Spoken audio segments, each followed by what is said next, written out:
Hey everyone, welcome to GameFace, episode 289 on Sifted Games at Sifted.net. I'm Shane Satterfield, your humble host for the next couple hours, and alongside me is a very important person today, Matthew J. Kyle. And the reason he's important today is because it's his birthday. So everyone... Yesterday. Well, whatever, Matt. This is as close as we can get, brother.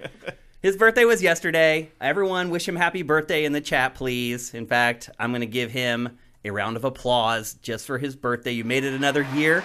Do you feel any wiser? No.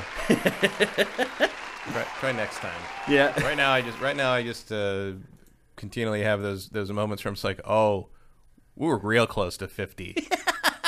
It's scary. Yeah. The worst is when someone is talking about something that's like 50 years ago, and you're like, oh, 50 years. I'm like, yeah, and then like they say it's like, yeah, 1974, and you're like, oh. No, 50 years ago is like 1946, like, right? I guess, yeah? That's pretty crazy. I know how you feel. I just had my birthday as well. So, yeah, the strains of mortality definitely start to weigh on you a little bit when you start to get to our age. But I think we're both doing okay for our age. Sure. Yeah, everything more or less works. But every once in a while you have every once in a while you have the thing where it's just like, no, it's tons of everything. You're only 45. You got tons of time. You're don't even need to worry about that. I'm just like, you can see it from here. Yeah. Well, also the people that are telling you that are usually they're all like 20 80, something. Well, they're either 20 or they're 80. Yeah. It's one or the other. Like, you've come to terms with it and you don't know what it feels like. So it's like. So anyway, happy birthday to Matt Kyle. Love you, brother. Love you like a brother. Glad that you made it another year. By the way, folks, let us know if there are any audio issues. So I shot Pactor Factor over the last week since we did GameFace. And when I came back, the soundboard is like completely different. Our levels are different. So if the levels aren't right, if our lip syncing isn't right, if the audio isn't synced with our faces, let us know. We can fix all that stuff very quickly and right on the fly. But no one's complaining so far. So it looks like maybe everything's all right. I have no idea what happened. No clue. It's really bizarre. So yeah, happy birthday to Matt. I do want to thank you guys. So I put out a call about a month ago for you guys to maybe take a minute and subscribe via Twitch Prime. We just got paid for that, and our total went up a little bit for the last payout period. So thank you guys. If you can keep doing that, that would be awesome. It literally, like, just the fact that I'm bringing this up should show you how much of a difference it makes for us. So thank you for Twitch Prime. In fact, we'll go and see if anyone's done this early in the show here. Hope everyone's doing good in chat. Hope everyone had a great week. Everyone's saying audio is fine. That's good to hear. And it's surprising to me. Everyone wishing you happy birthday, Matt. That's awesome.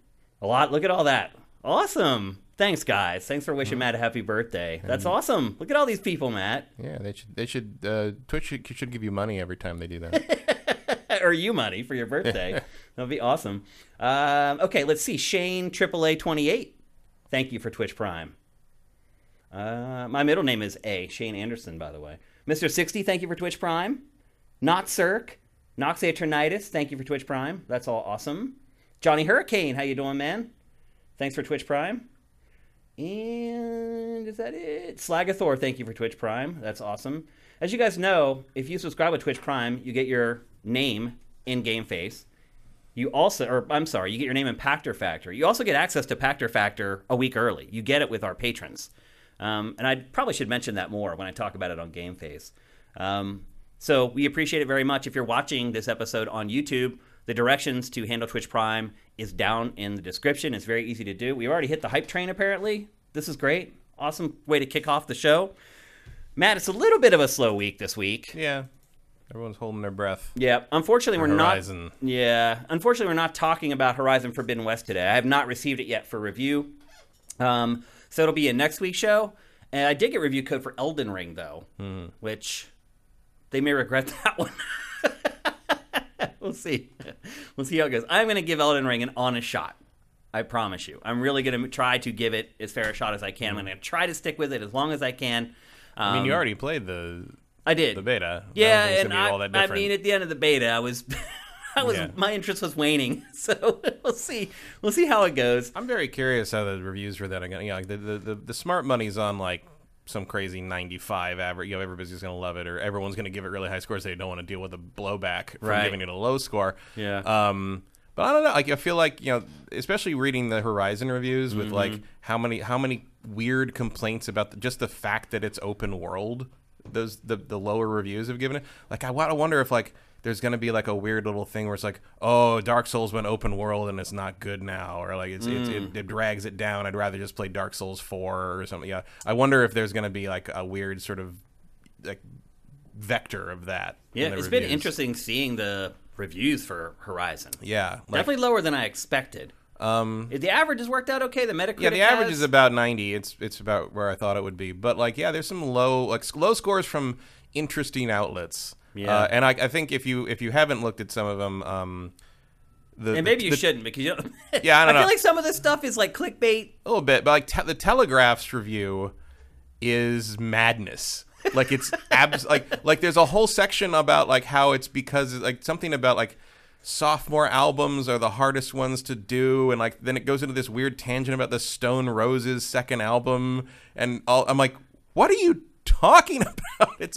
I see the analogy, but I would argue that generally the second album for most bands are like their best albums. It often is, yeah. Because a lot of times the songs are a little better from the first album because they've had their whole career to come up with 12 songs. It's like their best of their best that they've worked on for years. Right. And then you have 2 years to make the second one. But you've learned your craft by then. You've learned how to write songs. Sometimes you have the slump, but like sometimes it's like, okay, now we're free. Well, that's when you figure out whether a band is good or not. Right. The second album, basically. Right. And like, but also like, I never find comparisons to follow-up stuff with video games, comparing them to like movies or music, or I don't find that particularly useful, because I think video games are one of the few media in which the sequels are almost always better. Yeah, like there are I think on average, video game sequels are better than their predecessors. Oh yeah, absolutely. Like, and usually because you don't need to come up with a better story or a reason to continue the story, you need to come up with better and more interesting game mechanics. Yeah, and you generally can improve generally those. Okay. And a lot of times, one game that you make a game and like you couldn't fit all the stuff you wanted to fit into it, and you couldn't like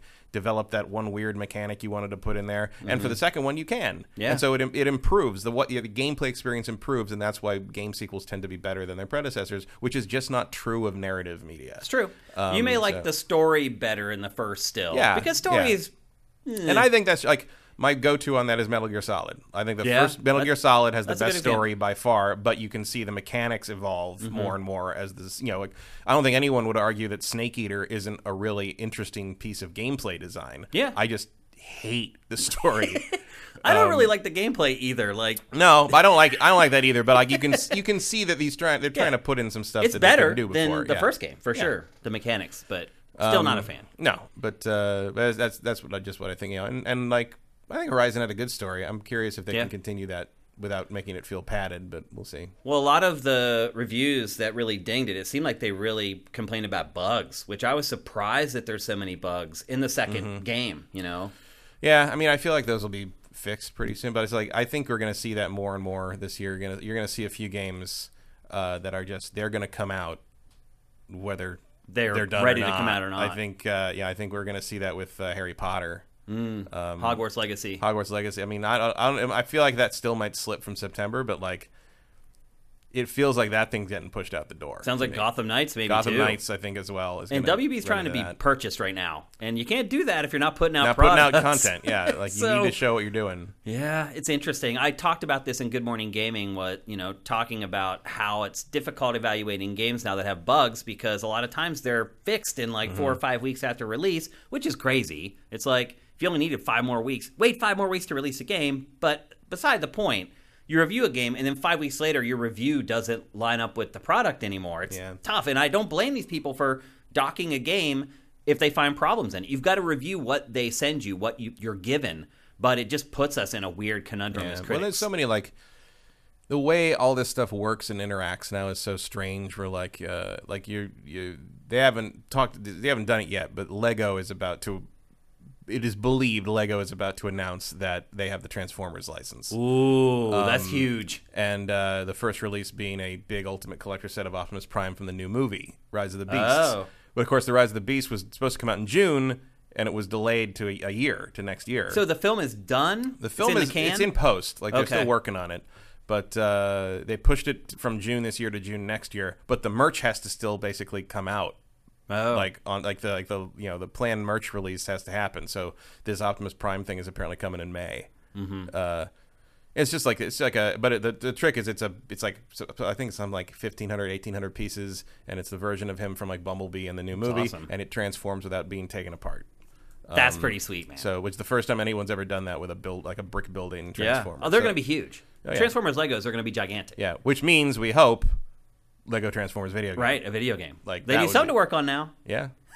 Once you close the book on Star Wars, you got to do something. And they should be putting that in the can at this point too. And that also, because we know that it feels, I think that the TT Games guys have like, they really want to do different things with this stuff. Like they want to break the mold. They want to Transformers. That you'd have to come up with a completely different gameplay system for a Transformers Lego game. Yeah, absolutely. Because you can't use the same minifig runs around. You got to have them transform. You got to do how do you do that? Because they're not minifigures. They're sets. Yeah. You'd be like basing an entire game around an X-wing. Right. It's like Rogue Squadron. Yeah. I mean, that's not a bad idea. It's not impossible. If no one else will make it, maybe Lego can make it. Right. Yeah. Like so that would be an exciting thing, especially because it feels like the only way we'd get an actual real Transformers game again, because the rest of them are all going to be mobile. Did Platinum kill console Transformers games? A little bit. I mean, I think Fall of Cybertron did too. I mean, Fall of Cybertron and Devastation just did not perform the way they were hoping. And yeah, it is surprising that Transformers video games do not sell better than they do in general. They did for a while. Like the movie tie-ins did, but those sort of deteriorated, and you can tell High Moon put more and more effort into their Cybertron games, which were good. Fall of Cybertron is great. Yeah, like I remember talking to Cliff Blazinski about Fall of Cybertron because he's a Transformers fan too. But like, he was obviously an Epic involved with the Unreal Engine from the beginning, all that stuff, and he was impressed with some of the stuff they made the Unreal Engine do in that game. Like forming Bruticus and all the giant robot stuff. Like he was like, that was really, he's like, they did some stuff that we didn't even like know could be done at the time. Yeah. So High Moon is great, and I hope, we talked before about, like, I hope Microsoft liberates them from their Call of Duty mine job. I keep on hoping, because I would argue they're probably going to be one of the studios that ends up getting absorbed into the Borg, so to speak, with the other studios. We'll see. I think High Moon, Raven, and Toys for Bob are absolutely worth setting loose and letting them do their thing. I'd agree 1,000%. Yeah, so, they've all made great games. Yeah, I'd love to see Toys for Bob take on Banjo-Kazooie. Yeah. But also, wouldn't it be nice to see them do Star Control again? Yeah. Like bring them back to that. That'll definitely never happen. I don't know. Microsoft does weird stuff sometimes. That's true. Every once in a while, they'll surprise you. Because there is nothing like Star Control in their catalog right now, so it could diversify. Yeah. Okay, we're about ready to kick off the show. Before we do, just want to run through all the housekeeping stuff. We are supported 100% by Patreon. So head to patreon.com/sifted if you like the show and you want to support it. For $4 a month, you get all our content early. I asked you guys last week about our new show, Good Morning Gaming, what you guys thought about the delay time for that show. And oddly enough, you guys were almost unanimous that you're like, you know what? Give it away for free. Put it up on YouTube same day as our patrons. So I'm leaning that direction. It is a daily show, and it is weird, putting it up on YouTube, and it's 3 days behind. Even though I would argue a big bulk of those shows are evergreen. I talk about stuff that'll be applicable and relevant years from now in a large part of those shows. But the middle section of the show is basically like the hot news of the day. So I'm thinking about doing those day and date. It could be a good way for us to grow our audience both on YouTube and grow our Patreon. If anyone has huge objections to that, reach out to me. I want to hear from you guys. I want input from everyone. But what I've been hearing so far is that you guys are like, you know what? Like, we want you to grow more than we want to hoard this show.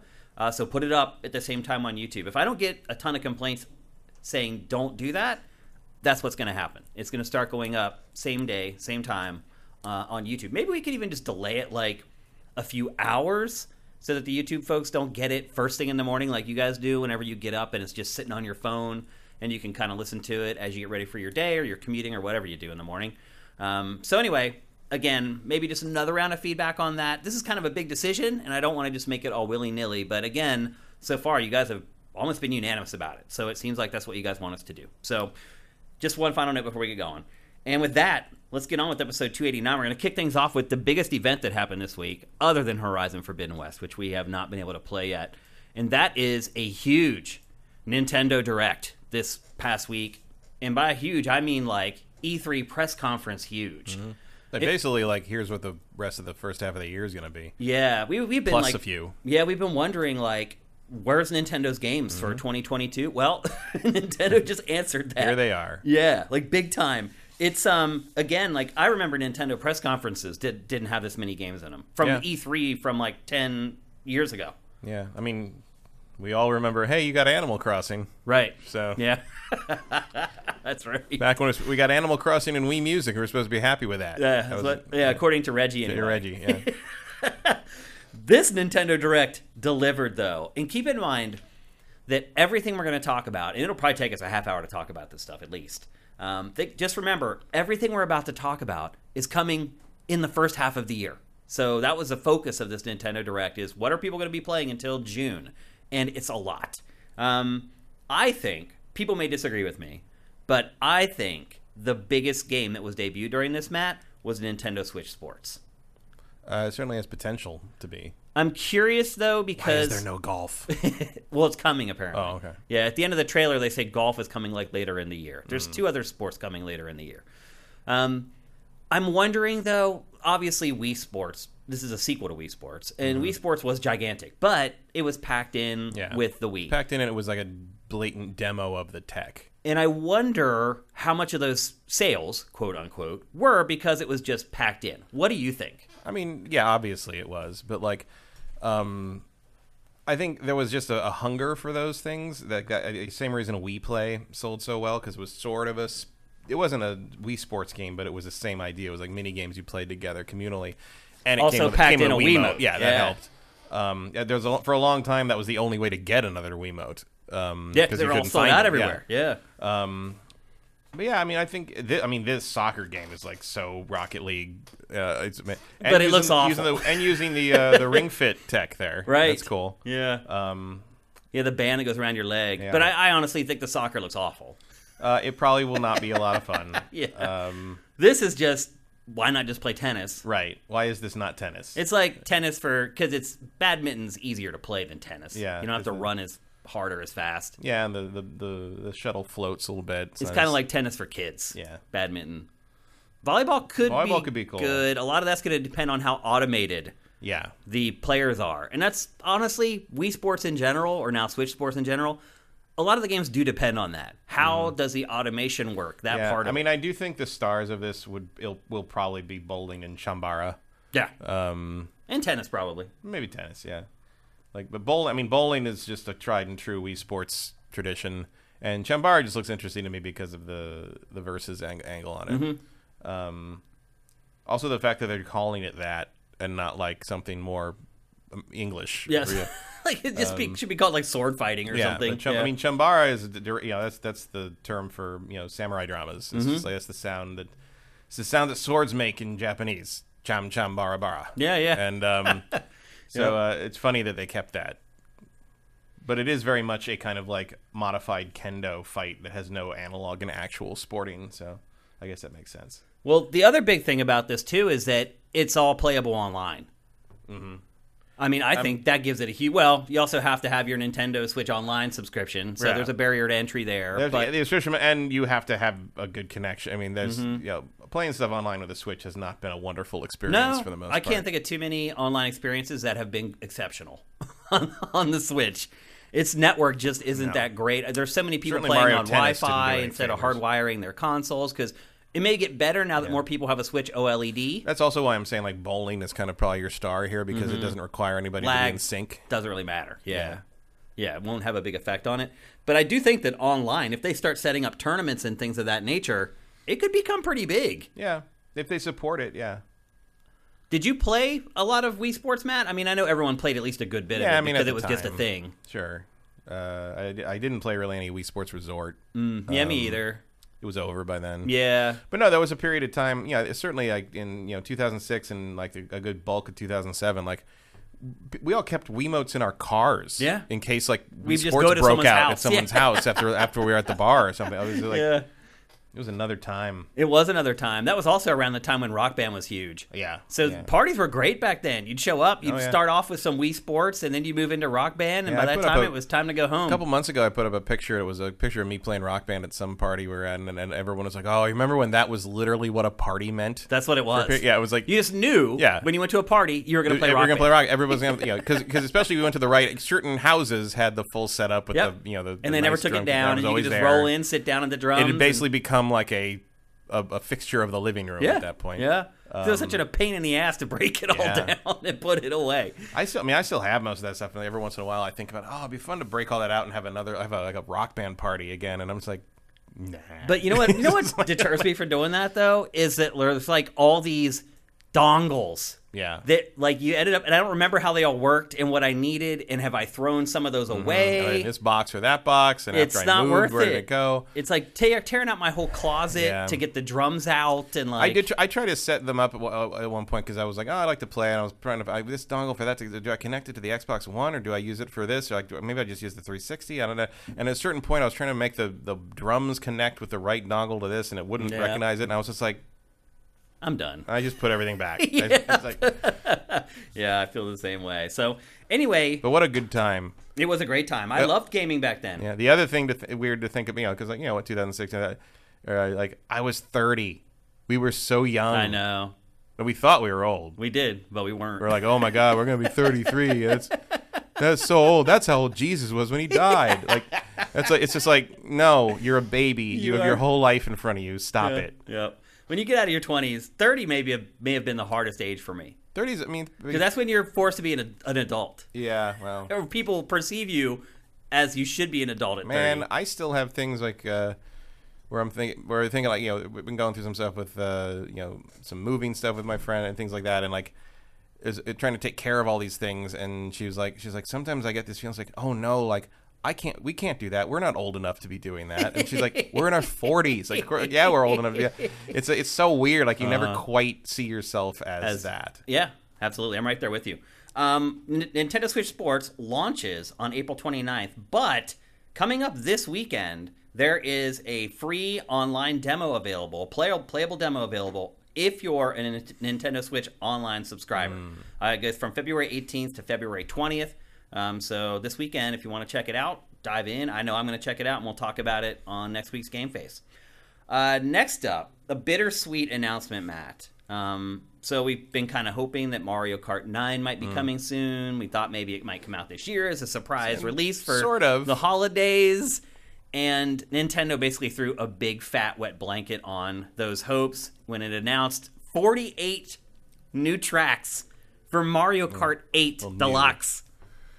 Oh, classic tracks. When are we getting Mario Kart 9, Matt? Ever? Next system. Yeah, it sounds like a launch game for the next Nintendo console.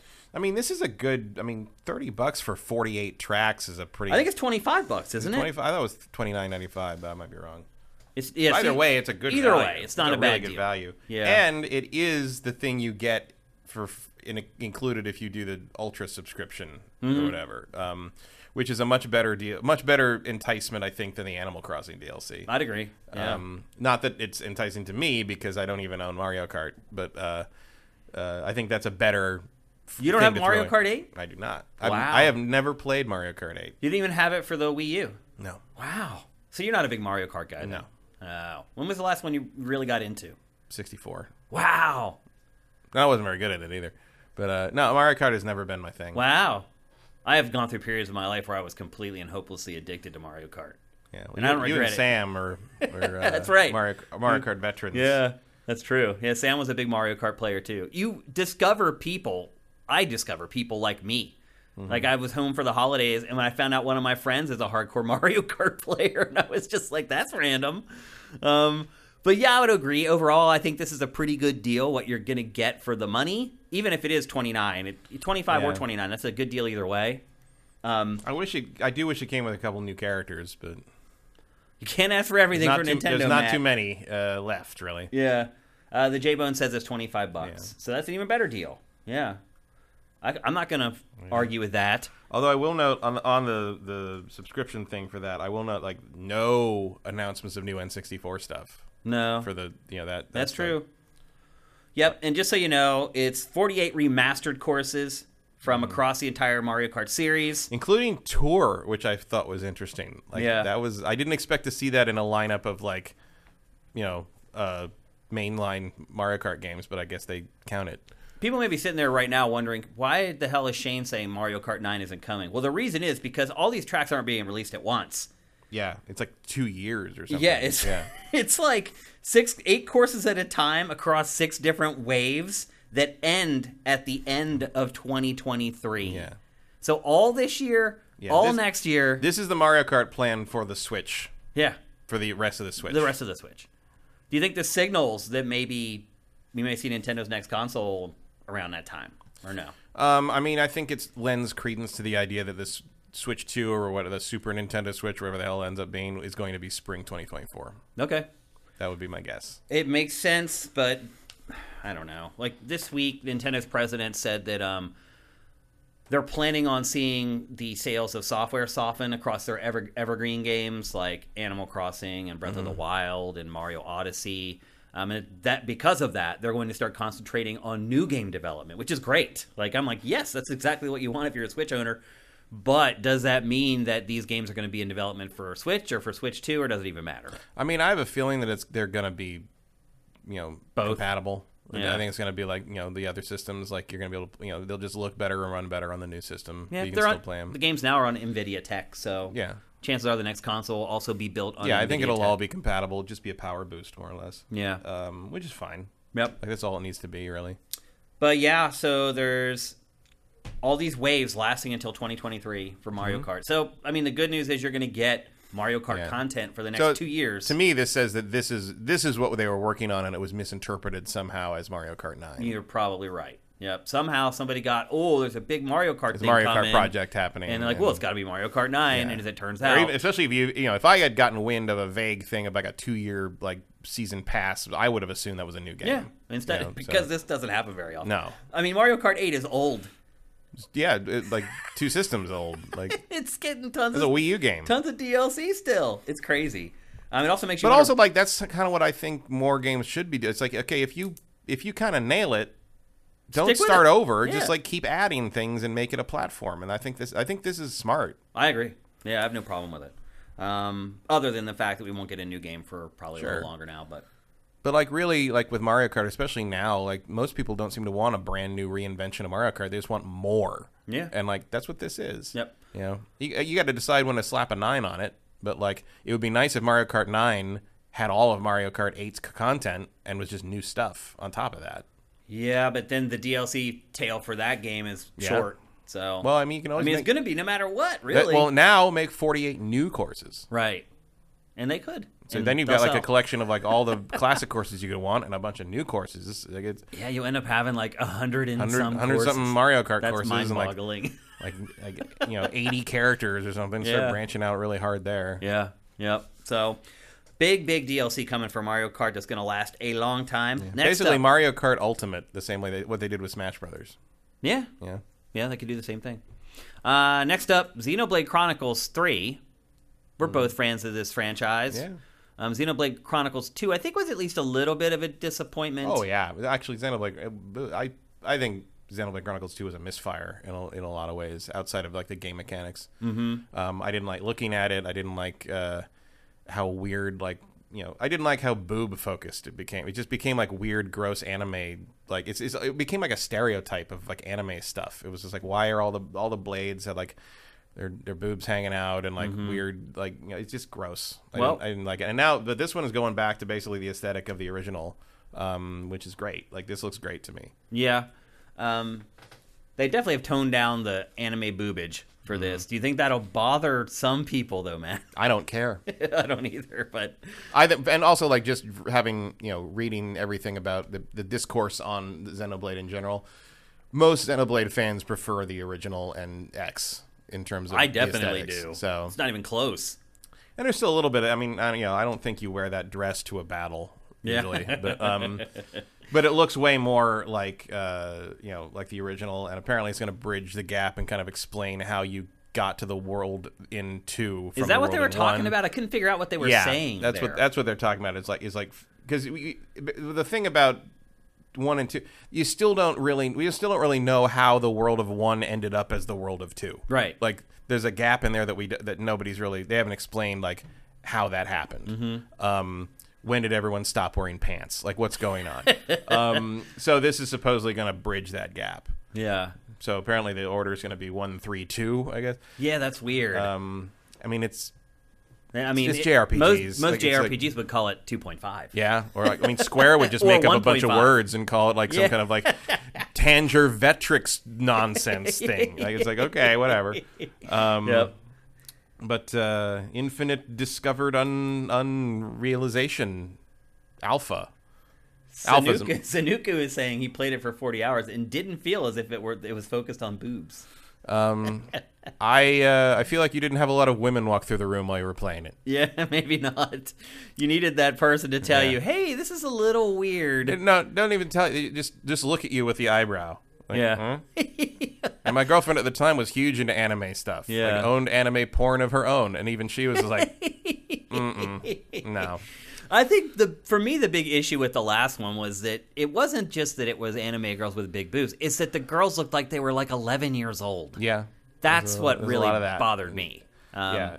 It wasn't that their boobs were bare or anything, but to me the girls looked way too young to. Yeah. Everybody was young in a weird way. Yeah. Like what's his name, the main character, and a bunch of there was the weird comedy relief guy had the robot girl who was clearly like 12 or something. Over 12, but it's like, no, it's okay, she's a robot. Go away. Like, whereas in the first game, everyone was young, as everybody. If you're 25 in anime, you're already retired. Right. Basically. Yeah, you're done. But like everybody in the first Xenoblade felt like a young adult. Like there was not that element to it. Didn't feel like a harem anime to me. Yeah. And there's a weird thing with the blades had that weird gacha pawn thing. Oh, yeah. Where you had to like basically like play roulette to get good ones or stuff, and so there's a chance you'd never see all the blades in the game because they would just never come up because it's random. Yep. And I didn't like that. Like, at least they weren't charging money as microtransactions, but it still felt like you were leaving it up to too much. I'd rather have been able to unlock them through narrative or quests or something.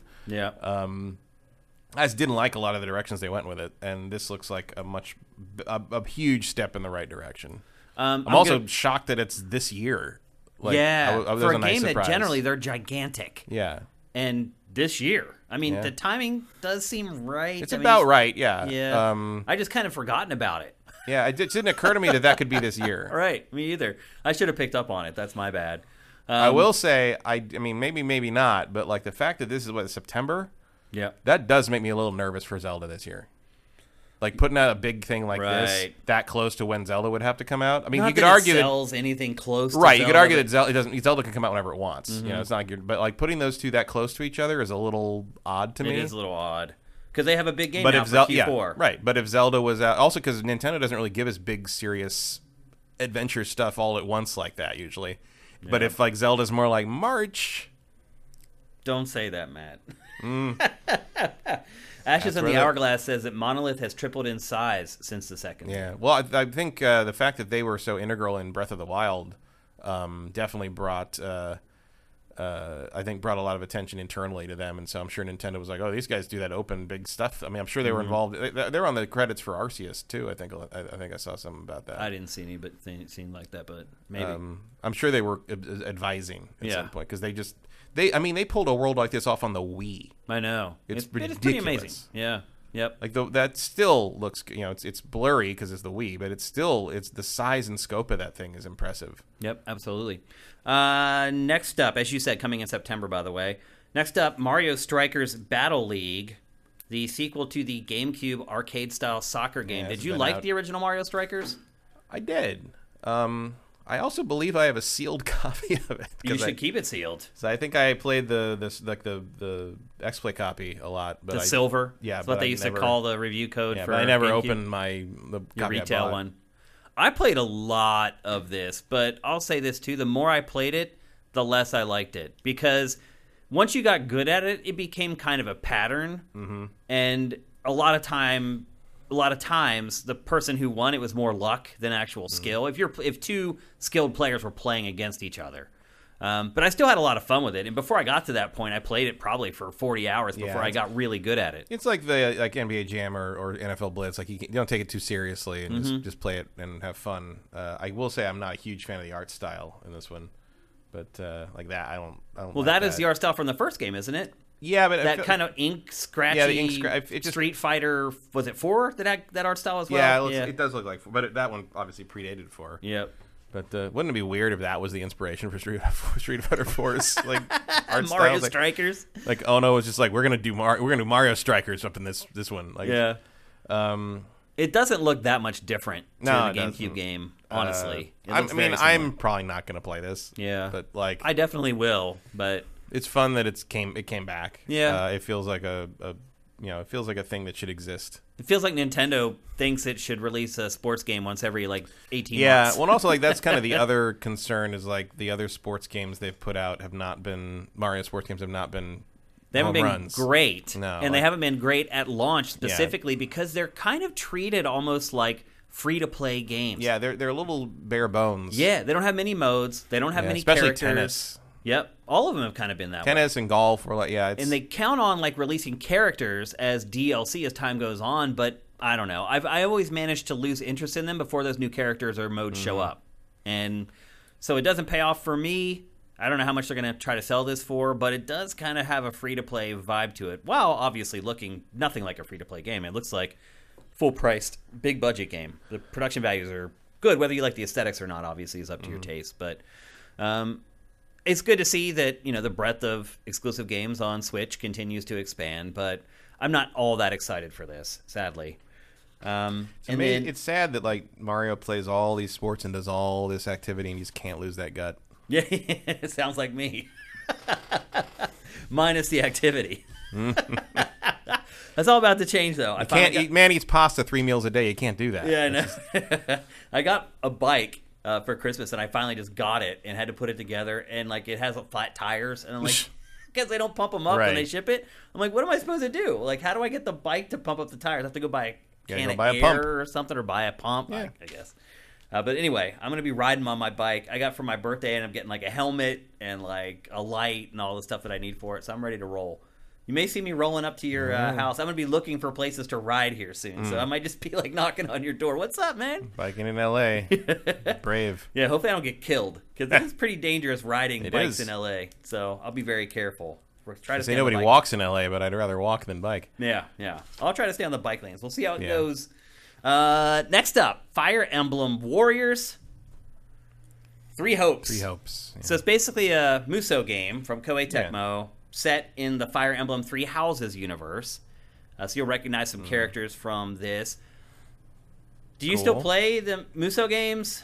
Once in a while. I haven't played them in a while. I mean, honestly, I forget to turn the Switch on a lot. But I did like these. I do like what the Nintendo Koei team ups for these. I think I liked the Fire Emblem one more than the Zelda one. I certainly played it the longest, and I'm interested in this because I did like the Three Houses characters, so that seems cool. It's one of those things that's kind of hard to justify at this point, though, because I know I'm going to play this for 4 hours and then just forget. And be like, I'm good. Yeah. That's all I need from these, because they get so repetitive. But they have hundreds of hours of content in the season pass and all these extra. There's all this stuff, and it's kind of man, I wish I was interested enough to do that, because there's so much to do here. But it's these just the games same are thing for over young and over players. I feel like, who haven't already played Dynasty Warriors 1 and who have the patience and the free time to just grind on this. Who are stuff fine just playing the again. same thing over and over, like I used to be. I was I was that way too when I was their age. So. Not necessarily for me. The production values look good. I like the cel-shaded look of the game. I'm probably already convinced that it's going to run like crap, because they all do for whatever reason. I don't know why all Koei Tecmo's games on Switch run really poorly. I guess they're trying to do too much with the hardware or something like that. But I mean, a lot of them run poorly on the other systems too. I think they're just hard to optimize, or they don't. I don't know. They just always try to go too far, it seems like. But yeah, this isn't a big deal for me. But I know if I buy this for my nieces or nephews this holiday season, they're going to be all over it. They'll love it. It's coming actually June 24th. So this game just came out of nowhere and it's releasing in 3 months. So not long to wait for that. Kind of impressed this didn't leak. Yeah, it is kind of surprising, because they usually do. Yeah. for whatever reason, there's somebody out there who knows people at like Koei Tecmo who always leaks this stuff. Next up, Splatoon 3. They announced the Salmon Run mode is returning. I believe that was one of the big new features for Splatoon 2. Sure. It's like a cooperative mode that you play together with like boss fights and things like that. Yeah, I vaguely remember it. Well, the problem was, if I remember correctly, in Splatoon 2, it wasn't available at all times. You had to, there was like a room that you went into, and you had to make sure that like there were sessions happening. And like after the first couple times I did it, every time I tried to do it again, like there was no games to play. Like I don't know why you would do that. Like I don't know. Just make it available all the time. I don't get it. But apparently, it's a big enough deal that Nintendo decided to put out a trailer just for the return of this mode. They also announced its release date, is this summer, but they didn't get any more specific than that, leaving the door open to maybe stretch it out to August if they have to. Are you excited about this game at all, Matt? No. Yeah. I don't care about Splatoon. I'm a big Splatoon player, but I'm really struggling to get excited for this. I don't know. I don't see anything about it that says it should be a third game. It just feels like Splatoon 2.5. Yeah, this feels like the opposite tactic of Mario Kart. Yeah, absolutely. I just feel like they could just add maps and some new finishers. Yeah, I mean, I guess you want to like make people aware, like maybe try to get more people interested. You get a bigger marketing campaign if it's a full sequel with its own release. But yeah, whereas Mario Kart doesn't really need that. Yeah, Mario it's true. Kart's doing fine. And look, Nintendo could totally prove me wrong if the campaign is actually good. Yeah. And it did get better in the second game. It still wasn't great. No, I think part of the problem with that was I don't think they realized until like partway through development of 2 that people even wanted that. Maybe. And then because they felt like they were playing catch up on that a little bit because some of that stuff came later. Yeah. And like is it.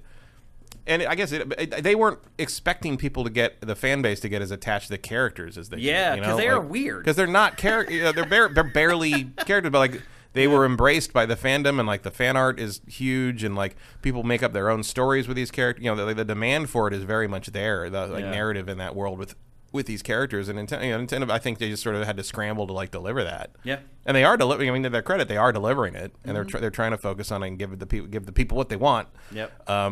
It's just I think they're trying to.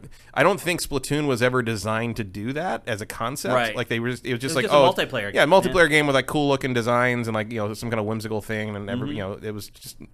I don't think anyone ever expected to have to come up with lore. It's weird. I mean, the world is weird. The characters are and like people are like, oh, there's a reason some of them are octopuses and some of them are squids, and like there's like apocalypse and something. I was like, what the heck? I thought it was just kids with paint guns. Like, what do you do?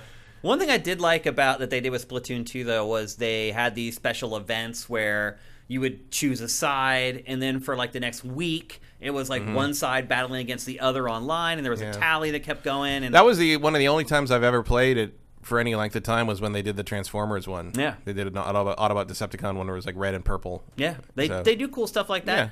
And again, I do like Splatoon. I have played both of them a lot. I still play it like I got my Switch OLED.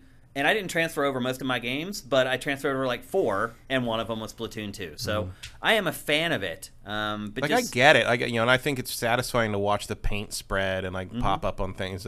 I just, I don't have any interest in multiplayer. Yeah, like just match. Out in left field as well. It's like a lot of your skills that you acquire in other games do not apply to Splatoon. They just don't. And so if you're a big Call of Duty player or whatever, you try to play Splatoon, you feel like a fish out of squid out of water. So it's a very unique product, and maybe that's why it doesn't need another one, because there's still no other game like it. Unless I see something that's really pushing it forward, it just doesn't make a lot of sense to me, but I'll still play it because I love Splatoon.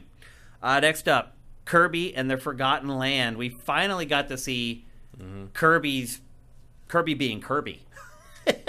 Inhaling stuff and transforming into the things that he inhales, and blanketing things. Pretty much anything in this game.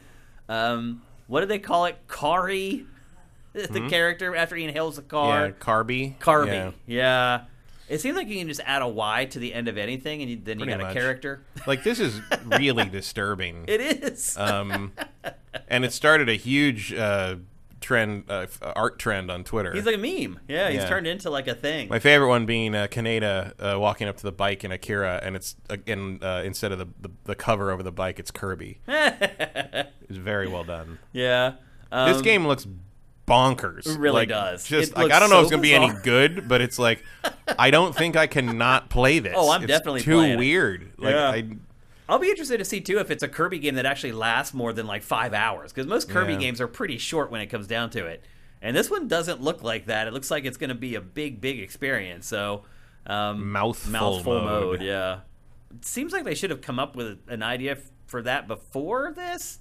Yeah, seems like it should have been called something else. Like, I don't know, but it certainly adds variety to the game. Some of the mouthful things. And it does nothing to dispel the idea that Kirby is an eldritch horror. That's like, true.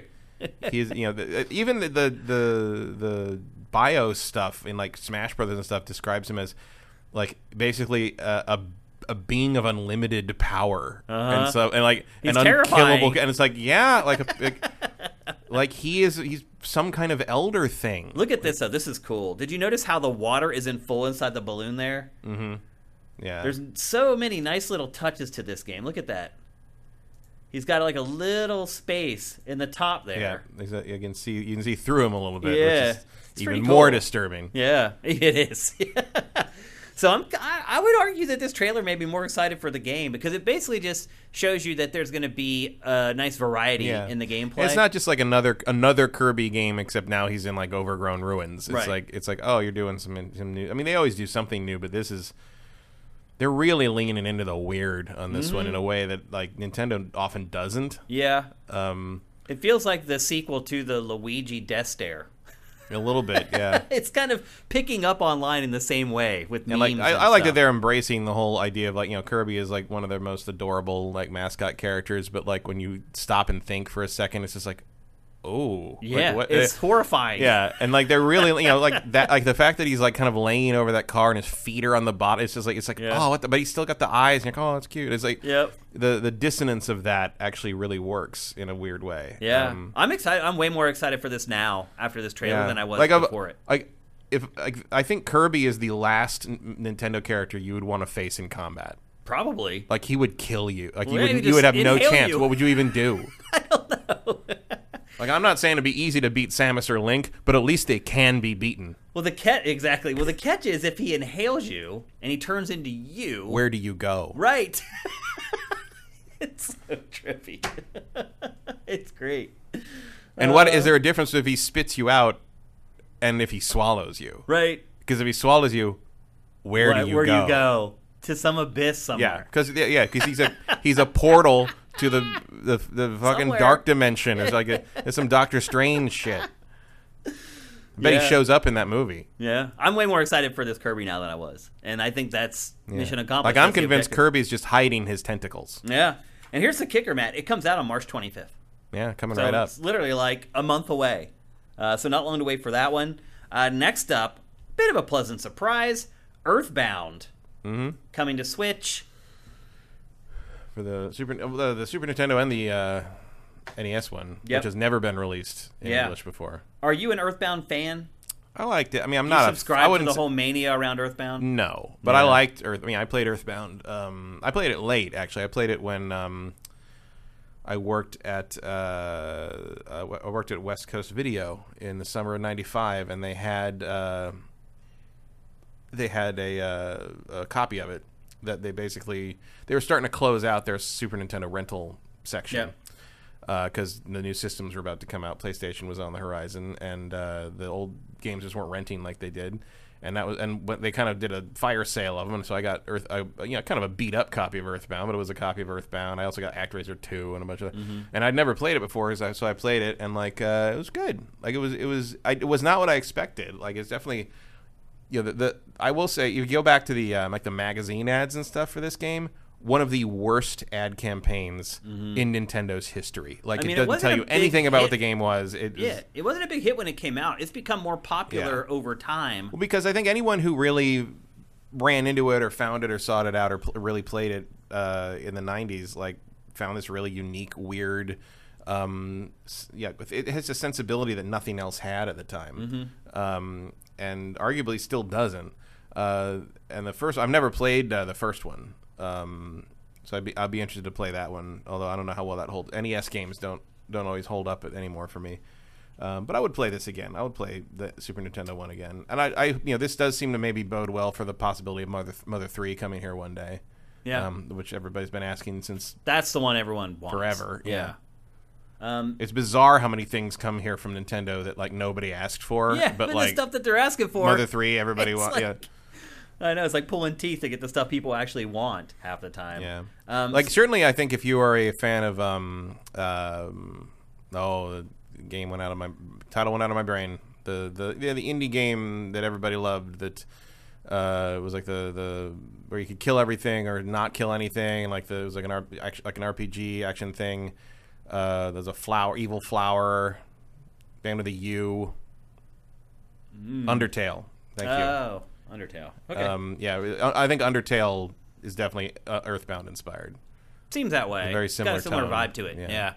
Sleeping Psychologist says it's a cash grab. It's not a cash grab. It is. Well, it depends on your perspective. I guess it's a cash grab if you don't already subscribe to the Nintendo Switch Online. Yeah, because it launched on the day of the Direct, and if you're a Nintendo Switch Online subscriber, it's free. So maybe it's a cash grab trying to get people to subscribe to Nintendo Switch Online. At the very least, maybe trying to manipulate fans to do that. Next up, an update to Metroid Dread. And it offers 2 new difficulty settings. A really easy one and an impossible one. Mm-hmm. The impossible one hit and you die. Just shoot me. Yep. Nope. Not doing that. I do think it's a good idea in general to have more accessibility options. I think there's a lot of maybe kids who got Metroid Dread for Christmas who played it for an hour and was like, oh crap, like I don't know if I can make it through this. It's not a big change, basically just health pickups give you more health. Yeah. Like, it's not it's not going to help you. It's not baby mode. No, it's not going to help you like if you're getting killed by a boss over and over. You still got to get good at it. You still got to learn the patterns and all that stuff. The Dread mode is like nope. Yep. No need for that. I mean, no way. I'm sure there's speedrunners who are going to love it or whatever. Somebody will play it. I'm not one of them. No, that's for the Twitch streamers basically. Yep. And then in April, and that update's available right now. And then in April, a boss rush mode is coming to the game, which is a cool addition. I guess, but how many of those things can you fight? Right. Because there aren't even that many different. No, that's bosses. the thing. Is like it's just like okay, you're gonna fight a bunch of the Chozo robot guys. Right. And like there's like 4 unique bosses, and then it was just those soldiers over and over again. Like I was tired of fighting. The last like third of that game feels like a boss rush. It does, yeah. Because they are very similar. It feels like you're fighting the same bosses over and over again. Because you are. Yeah. A couple of different weapons, but it's just the same thing. Yeah. But if it does make it accessible to more people and more people give it a spin, that's a good thing. I don't know if it's going to invigorate sales of the game ultimately. The game did well, but didn't sell gangbusters. No, 3 million with a console that has 100 and some million install. Yeah, less than 3%. Should have made something better. Saturation there, so that's not great. But we'll see how Prime 4 does. Once again, unmentioned. Oh yeah, still MIA. No Zelda in this. No, I think Prime 4 is almost certainly next system. I don't think we're seeing that till the next. It's system. Pretty crazy that it was advertised for Switch, and here we are. What? Yeah, like at the very beginning. I mean, they did have to start over. They did, yeah. But do you think the average person knows that? No. Like, no. Like, also, the average person doesn't know it exists. So you don't think? No. I mean, the average person doesn't find out about any of this stuff until it happens. Yeah, they don't watch Directs. Nintendo Directs. No. They definitely don't watch this show. So yeah, you're right. Most of them are pretty much out of the loop. Next up, Advance Wars 1+2 Reboot Camp. I'm all over this, Matt. Yeah, this is fun. This is going to make my Switch sit on my couch for months and months. It's going to be the thing that I'm doing when football season kicks off in September.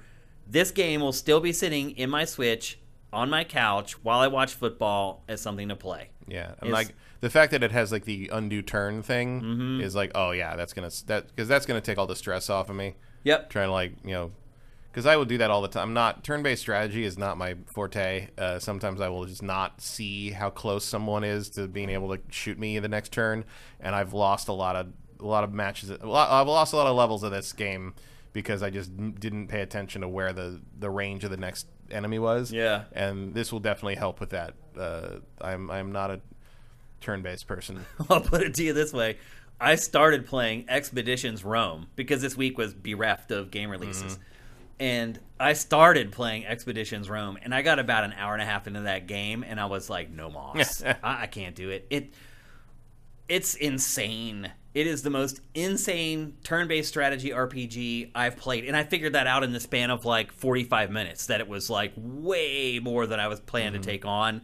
And if you don't care about, it's historically accurate for the most part. If you don't care about like the history of Rome, which I care about a little bit, not enough to really enjoy Expeditions Rome, apparently.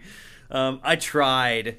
I just could not do it. I was like, I can't. And I could also see that it was going to be a game that was like 80 hours long. And I was just like, I got this other stuff I need to play. I got all these other games coming in here in the next like couple days. I got Horizon coming. I got Elden Ring coming. I can't dive into a 90-hour turn-based strategy RPG right now. But by all accounts and reviews, if you are a history buff and you do like the history of Rome and you do like turn-based strategy RPGs, it's scoring very well. So I'll just say that, although I'm probably not going to end up covering it here on the show in full because there's just too much that's more important that's coming up here. Advance Wars 1+2. What's the release date for that again? Got to hear my notes. April 8th. Yeah. So I not feel long like that for was that originally said to be like December last year. I thought when they first announced that it was going to be last year. There aren't many games that Nintendo announces that take a long time to come out anymore. I mean, it usually does this. It announces a game, and within 2 months, Except Zelda. Yeah, except Zelda. Zelda's. I think Zelda's. Metroid. Well, I think Zelda's more because like you have to tell people that's coming, or they're just going to yell at you forever. Yeah, they'll just keep hounding you about it. It does have voice acting. That's a big change from the original handheld versions of Advance Wars, which is pretty big deal. I think that's good. Like those are. Those are both really good games. There's also the DS, the first DS one I liked a lot, but I think Black Hole Rising is probably my favorite of the series. I don't know. I made it all the way through the first one. I think I made it probably 3/4 of the way through Black Hole Rising. But like I said, I was traveling a lot then, and that's what I used it for. When I would fly on planes, I would play it a lot. It's great for that type of stuff because it's turn-based. You can just put it down, close the shell back in the day. And I mean, for me, I was using, I think at the time, the main thing I used for that was Fire Emblem, the GBA Fire Emblem stuff. Serves the same purpose, absolutely. There's a couple other details about Advance Wars. Because I couldn't get Shining Force. Let's see. There's a war room where you go for high scores. You can create and care custom maps in the design room. And most importantly, you can battle friends on online multiplayer. That's a thing I'll never do. You don't think you will? No. I don't think I'm going to know anyone other than you who gets this game anyway. Really? So, no. Are you guys interested in Advance Wars? I mean, they are, but like most of the people I know are not turn-based players. Oh, okay. I do wonder if our audience cares about it because it is an old franchise that people like you and I know about and really have a lot of reverence for, but it's been gone for a while. Yeah, it really vanished for reasons I don't fully understand. I don't either because these games are still doing well. Yeah. And it feels like a pretty obvious adaptation to maybe even like the Dynasty Warriors format. Yeah. You could do something with that. Yeah. I mean, if you were a fan of Three Houses, Fire Emblem Three Houses, that style of gameplay, you're getting the same thing. It's 2D and it's cute, it's chibi, but the actual strategy underneath the hood is very much the same. So if you enjoyed that, you might want to keep an eye on Advance Wars. Vincent says, Advance Wars never sold well in Japan for various reasons. Okay. Some people are saying that they like it. So we're not completely on an island. Actually, a lot of people are. Okay. Go buy it. I think it's going to be awesome. I'm pretty excited for it. Next. MLB The Show 22, Matt. Sony's baseball game. It used to be Sony's exclusive baseball game. Now it's just like, please take our baseball game. Yeah. Last year they released it for Xbox. It ended up being like top 20 best-selling game of the year after they did that. Now it's coming to Switch. And I have to admit, it doesn't look terrible on Switch. No, it looks all right. I mean, look, at this point, it's sort of like, oh, does anyone like baseball? Whatever. We don't care where you play it. It's just please take our baseball game. Like, it is very weird because Nintendo used to own the Seattle Mariners. Yeah, Nintendo used to be big on the baseball. It had Ken Griffey Baseball, which was its exclusive baseball franchise that it created in-house. Angel Studios, I think, was the developer of that back in the day. Before they figured out that video compression method that let the N64 run video. Right. And that's right. And then they became like, oh, you're going to do this forever. Yeah, like, you're going to make Resident Evil 2. Yeah, they worked on that with Capcom. Yeah, I forgot about that. That's true. And then they got the first 64 gigabit cart for RE2, I believe. Yep. But yeah, Angel Studios built those games, and there hasn't really been a lot of baseball franchises on Nintendo consoles since. No, or anything. Or anything, really. Yeah, This is kind of the only baseball game in town. certainly if you want the actual teams. Yeah, if you want up-to-date rosters and stadiums and all that stuff. It looks pretty good in this trailer. I'm sure they've cherry-picked a lot of the footage for this trailer. We'll see what it looks like when we actually run it on your Switch. Right. We'll see what docked mode looks like. Exactly. We'll see. But still, it's good. Baseball simulation is coming to Nintendo Switch, created by PlayStation. What a world we're living in, Matt. Mm-hmm. It really is bizarre. But awesome. Like, I love this. It's great that these companies are finally starting to realize that some things are better shared with everybody. Next up, Triangle Strategy. Dumbest name ever for a video game. It feels like somebody just didn't want to change. It's like how we ended up with X-Play, right? Just nobody changed the working title, and because suddenly it was too late, and we just went with that. Like marketing had already made stuff, so we just got to go with it. Yeah, we're like, and then you know what? In the end, it didn't matter. No, none of us really liked that name. No, it was literally just a shortening of Extended Play. Yeah. Which is the old show's name. We're like, don't we want to break away from that? We're reworking the show. We're recreating the show. Why would we call it the same thing? Or just wouldn't we want a name that means something? Right. And it didn't matter in the end. Just like the name Wii didn't matter in the end. And everyone was freaking out about that when they found out, making dick jokes about it and all that stuff. Like, that didn't matter in the end either. So, yeah, Project Triangle Strategy, now Triangle Strategy.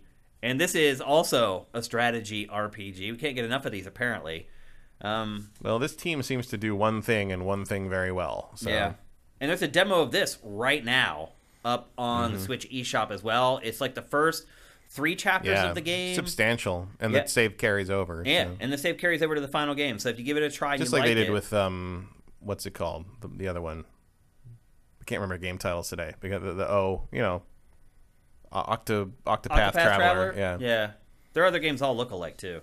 Same art style. It's all the same art. But I like the art style. I mean, it's unique. It's got a Final Fantasy Tactics look to it. Nothing else looks like it. It's nice. In 2022, anyway. Yeah. Many moons ago, a lot of stuff looked like it, though. Yeah, it's got that's a PS1 era like throwback look I can get behind. Yeah.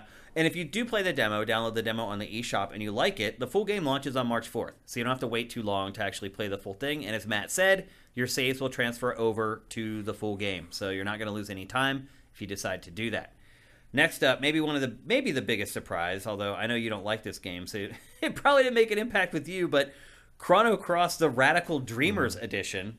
And this isn't just a Switch game. This is coming to other platforms as well. No, this was interesting to me because it does actually include Radical Dreamers, which is a text-based adventure game, basically. That honestly, Chrono Cross is more of a follow-up to that than Chrono Trigger. And when Chrono Cross originally came out, there was a bunch of like stuff where where people were like, "What is all this?" Like there was a bunch of references to it, and like kind of takes place in a similar kind of situation and world, and like.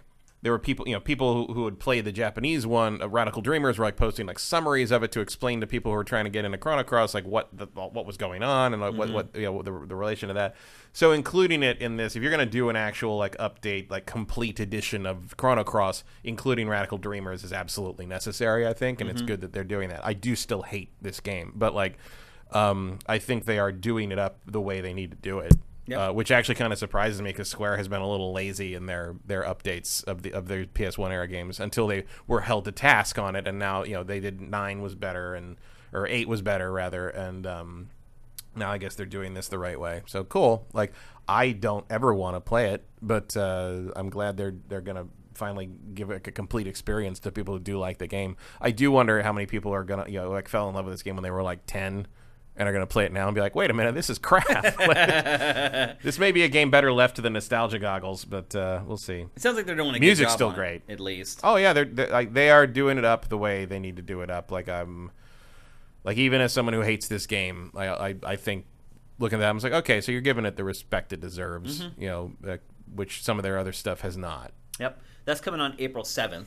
I'm sure it'll cost more than it should, but probably that's been true of all their remastered stuff. And it is multi-platform. Just to let you know, you'll be able to get it on other consoles. You don't have to own a Switch. And then at that point, it really went into third-party support. And I will say some of the stuff was pleasantly surprising. Portal Companion Collection is coming. Weird. The only console left to not have Portal at this point has got to be Switch. And it's a great game. I can't imagine too many people haven't played either or both of the Portals at this point. Even Pactor has played both Portals. Yeah. But if you haven't, you can now play it on the go on your Switch, although you can play it on the go right now if you have a Steam Deck, I guess.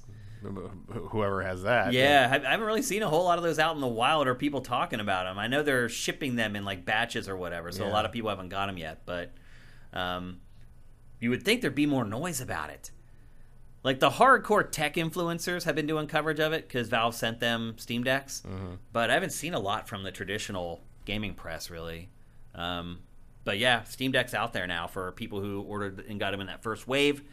And you can play Portal on the go on that, or you can wait and play it on Switch. What is the release date for this? I don't know. It just has a generic 2022. They don't have a hard date for it yet. But I do love both games. Now, these things take time. Yeah. A game that's... How old is Portal now? Portal was from 12, 2007. 13, so 14, Portal's 15 years 15. Old. I can't count or do math.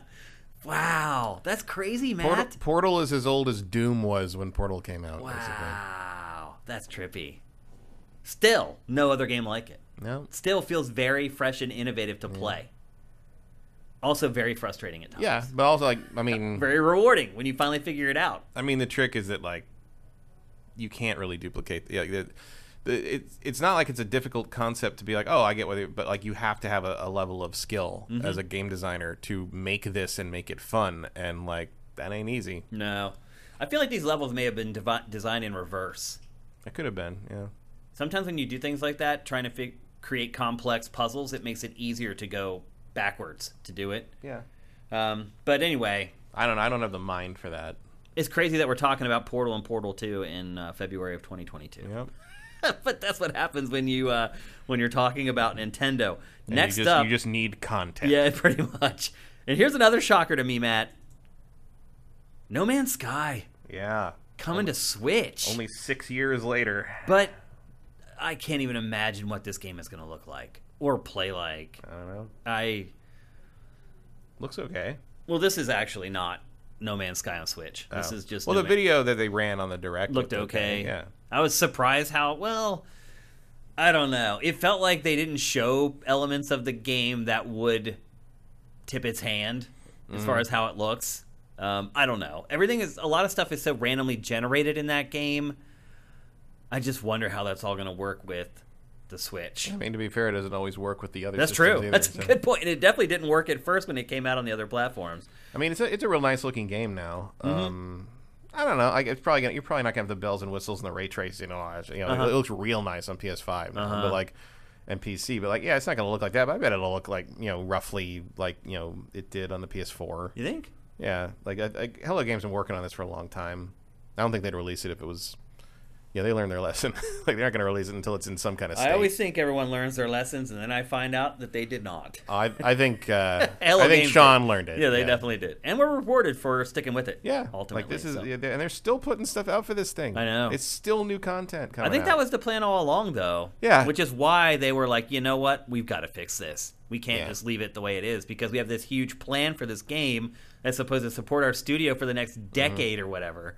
Yeah, and then also, but I also like that there's, they've admitted that some of the updates were like, someone like came up with this idea in a meeting about our next update and was like, what if we did this? And we're like, oh, that's more interesting. Let's do that now. So like, because they're a small and agile enough team that they can just decide to work on something else, and so they've done that a few times, and I think that's cool. Like, they have built this thing out into a very special thing. Yep. And I saw that potential when it came out. Obviously, I love that. That was my game of the year that year still, just because I've played it forever.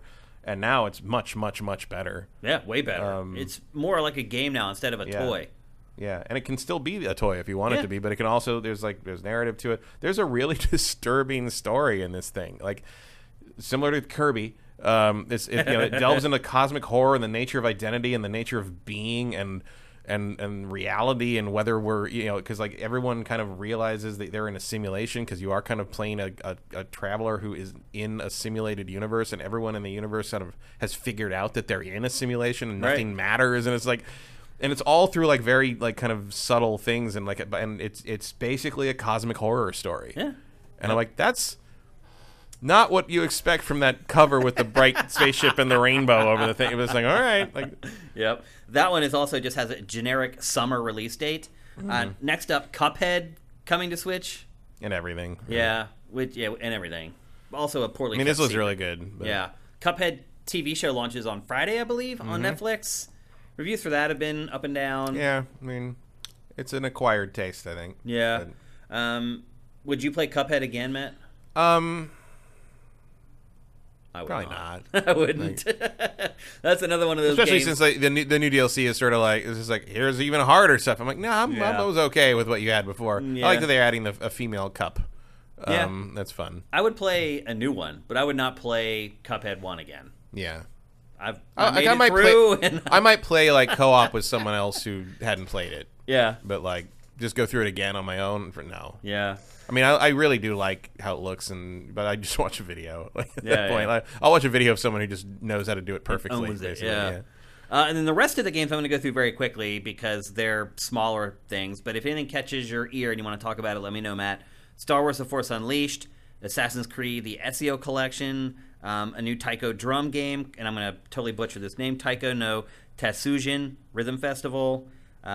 Live Alive, I guess is how Live you say Alive is an I never thought we'd see a Western release of that. That's interesting. People have been waiting a long time for that. Yeah. I honestly wasn't that aware of it before. I'm aware of it in the sense that people used to talk about it on like Usenet back in the day about how like, oh, if you don't import things and play stuff in Japanese, you're never going to experience this is the best RPG ever kind of thing. It's like it's not. It's cool, but especially back then. But like it was one of the games that like import players like held over the heads of people who did not play stuff in Japanese. Yeah. It was one of those like status games, and it's just it's interesting that they're bringing it out over here, and like I'm like, we still don't have Mother 3. Yeah, like you're putting this thing out, and it's like, I mean, not that that's a bad thing. Like it's a cool game. Like it's cool that they're doing that, but no one like the people that recognize that game's title were just like, they're all our age, and they all don't matter as a demographic. So I'm just like, I don't know who that's for, but I'm glad they're doing it. They're throwing us a bone. Then there are remakes of the first two Front Mission games. That's cool. Like, I'm glad that's because I've never played those. Yeah, because they never came here. They're never released in the West. Yep. Then there's a collection of Klonoa games, which is a weird 3D platformer franchise. And then actually, Mr. Starwalker makes a good point on the Force Unleashed. That is the Wii version of Force Unleashed. Oh, great. Up-resed, which is terrible. Like, I don't particularly like Force Unleashed already, but the Wii version was just like, it's just, ugh. Yeah. Why? Then there's Getsu Fumiden, SD Gundam Battle Alliance. The entire Kingdom Hearts catalog is coming via the Nintendo Switch cloud. That's up already. Apparently, it's terrible. It's unplayable. A cloud game. Like, yeah, of course it is. Also, like that game, like Kingdom Hearts 2's combat with a couple seconds of lag added. Wow, that sounds great. Awesome. Like, what that's what the hell? doctor ordered. Yeah, but look, this is all filler because all this stuff is coming before the halfway point of the year as well. Yeah. There's also Disney Speedstorm, which is a mobile kart racer that's coming to Switch. It actually looks really good. I don't know how it plays, but graphically it looks pretty impressive. I would say anyway. And that's it. And that's a lot. That's all this stuff except for a couple. That's a solid first half of the year. Yeah. So if you're worried, if you're a Switch owner, you're like, man, what am I even playing? I don't know about anything. Now you do, and there's a lot. There's plenty. There's definitely no drought here, even because sometimes Nintendo has that in that kind of the late stages of their system. Yeah, they sort of stop putting stuff in it. I mean, maybe you don't care about all this stuff, but there's certainly a full release calendar here. Even third parties. Yeah, which even with very Switch, unusual. Like first time in like 4 generations. Really. Right. Yeah. This late in the game. Yeah. To get third-party support like that just shows third-party support of real. The Wii had third-party support, but it was all that stupid party game crap. Yeah, it was gone after the first 3 years. Yeah, we would never got anything like this from GameCube, from Wii, from any of them. No, you're a long way from like kind of the cursory, like we'll put like some weird version of Arkham City on the Wii U launch or something, and then never look at you again. Yeah, that's the way it was for a long time. So everything's changed with the Switch. It's just been a boon for both Nintendo and for players. It's a great platform. And it's going to continue to be great, even as we sit and wait and hope for the sequel to it. Vincent says, strangely, Speedstorm isn't a mobile game. I thought for sure that was a mobile game, that it started as a mobile game, a free-to-play mobile game, and it was ported to Switch. I've never heard of it, if it was. Interesting. I play no mobile games. So I read that somewhere. Someone must have misreported it because I've never. I think it was a mobile game developer, and I don't play mobile games. So yeah, Vincent says it's a mobile developer, but it's not a mobile game. Interesting. Okay. So I guess they're branching out. Yep. And Congrim1 says a bunch of ports mostly. Yep, you're right. And a bunch of old ports. Ancient. Some of these games are really freaking old. But still, here's the thing, though. Like, more than any other platform, there are Nintendo fans who never get other platforms. Yeah. Who have never had the opportunity to buy or play Portal 1 or 2. So it's the Nintendo audience is different. And you're right, a lot of these ports are old, but you watch, they'll probably sell pretty well. The age of them is like so like No Man's Sky is 6 years old this August. Right. Probably about when it's coming out. It was 6 years old when No Man's Sky came out? Mass Effect 2. That puts it in perspective for sure. Yep. It's but still, again, this is a rarity for a Nintendo platform. And I hope Nintendo can keep this momentum with the next one, and it can keep doing this and actually have software support past year 3.5. Yeah. Although I do encourage them to make the next system a little more powerful. Agreed. I think everyone agrees with that. Like, it has to be at least... It doesn't have to be PS5, but like PS4 Pro with a little extra juice, maybe. Xbox One X. Yeah. It needs to be there. Yeah. It won't be. It probably won't be. That's what it should be. Because they're gonna do this again. Yeah, it's gonna be another Switch. Yeah. So you can only fit so much hardware into that little form factor, unless they can maybe offload some of the hardware into the dock or something. That or like offer. I would absolutely buy a non-portable version that was more powerful. Me too. I think most people would. Most adults would. Yeah. But enough people do use the portable function that it seems like that's where the bread is buttered. Yeah, it's 50-50 at least. Yeah. So. I'd say it's probably more than that at this point. In probably. favor of using the portable. I know that I am an outlier in terms of like having never used it portable. Yeah, and especially since now that the Switch Lite is out there, where literally you can only play it in handheld mode. So you're probably right. The numbers have probably bumped up to where handheld is more popular than dock. But I'm just saying, like, I know the architecture is different, but like I feel like my phone is more powerful than a Switch. Feels like it sometimes. I know. I'm right there with you. If you can fit it in there, you can fit. Yep. Yeah. Okay, it's time to move on. We spent way more time on that than I even thought, and I knew it was going to take a while because, again, the event was so big. But we got to move on. We're going to talk next about a game that I played this week that may be the worst game I've played in 5 years. And that game is CrossfireX. It is a first-person shooter for Xbox Series, Xbox One. It was actually shown at the debut of Xbox Series, and it's bandied about as... So this is the one that was huge in Korea, right? Yes. It's been huge in Korea for years. Yeah. It's a free-to-play shooter in Korea that is bigger than, like, Call of Duty. It just has a massive amount of players. It's a PC game before... It was a PC game before this, and they've ported it over to Xbox, made some changes, and it is just abysmal. It can't even do the fundamentals right. It's funny watching this trailer now because playing this game is nothing like watching this trailer. First of all, the Korean version, as I said, is just a free-to-play multiplayer shooter. It doesn't have a campaign, the PC version. This is supposed to have a campaign, and it does. That was created by Remedy, of all developers. So you'd be like, oh, okay, Remedy created a first-person shooter franchise campaign.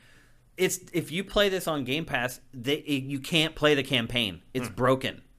The game's been out for days now, and if you're a Game Pass subscriber, so it's actually supposed to be. It's not like the campaign's coming later. It's just like the campaign's supposed to be there and it doesn't work. It's there. You can select it in the menu screen. It just never actually launches. Wow. It just sits there, and I can't recall that being a thing. No, it's split into two parts. If you're a Game Pass subscriber, you're supposed to be able to play the first half of the campaign for free.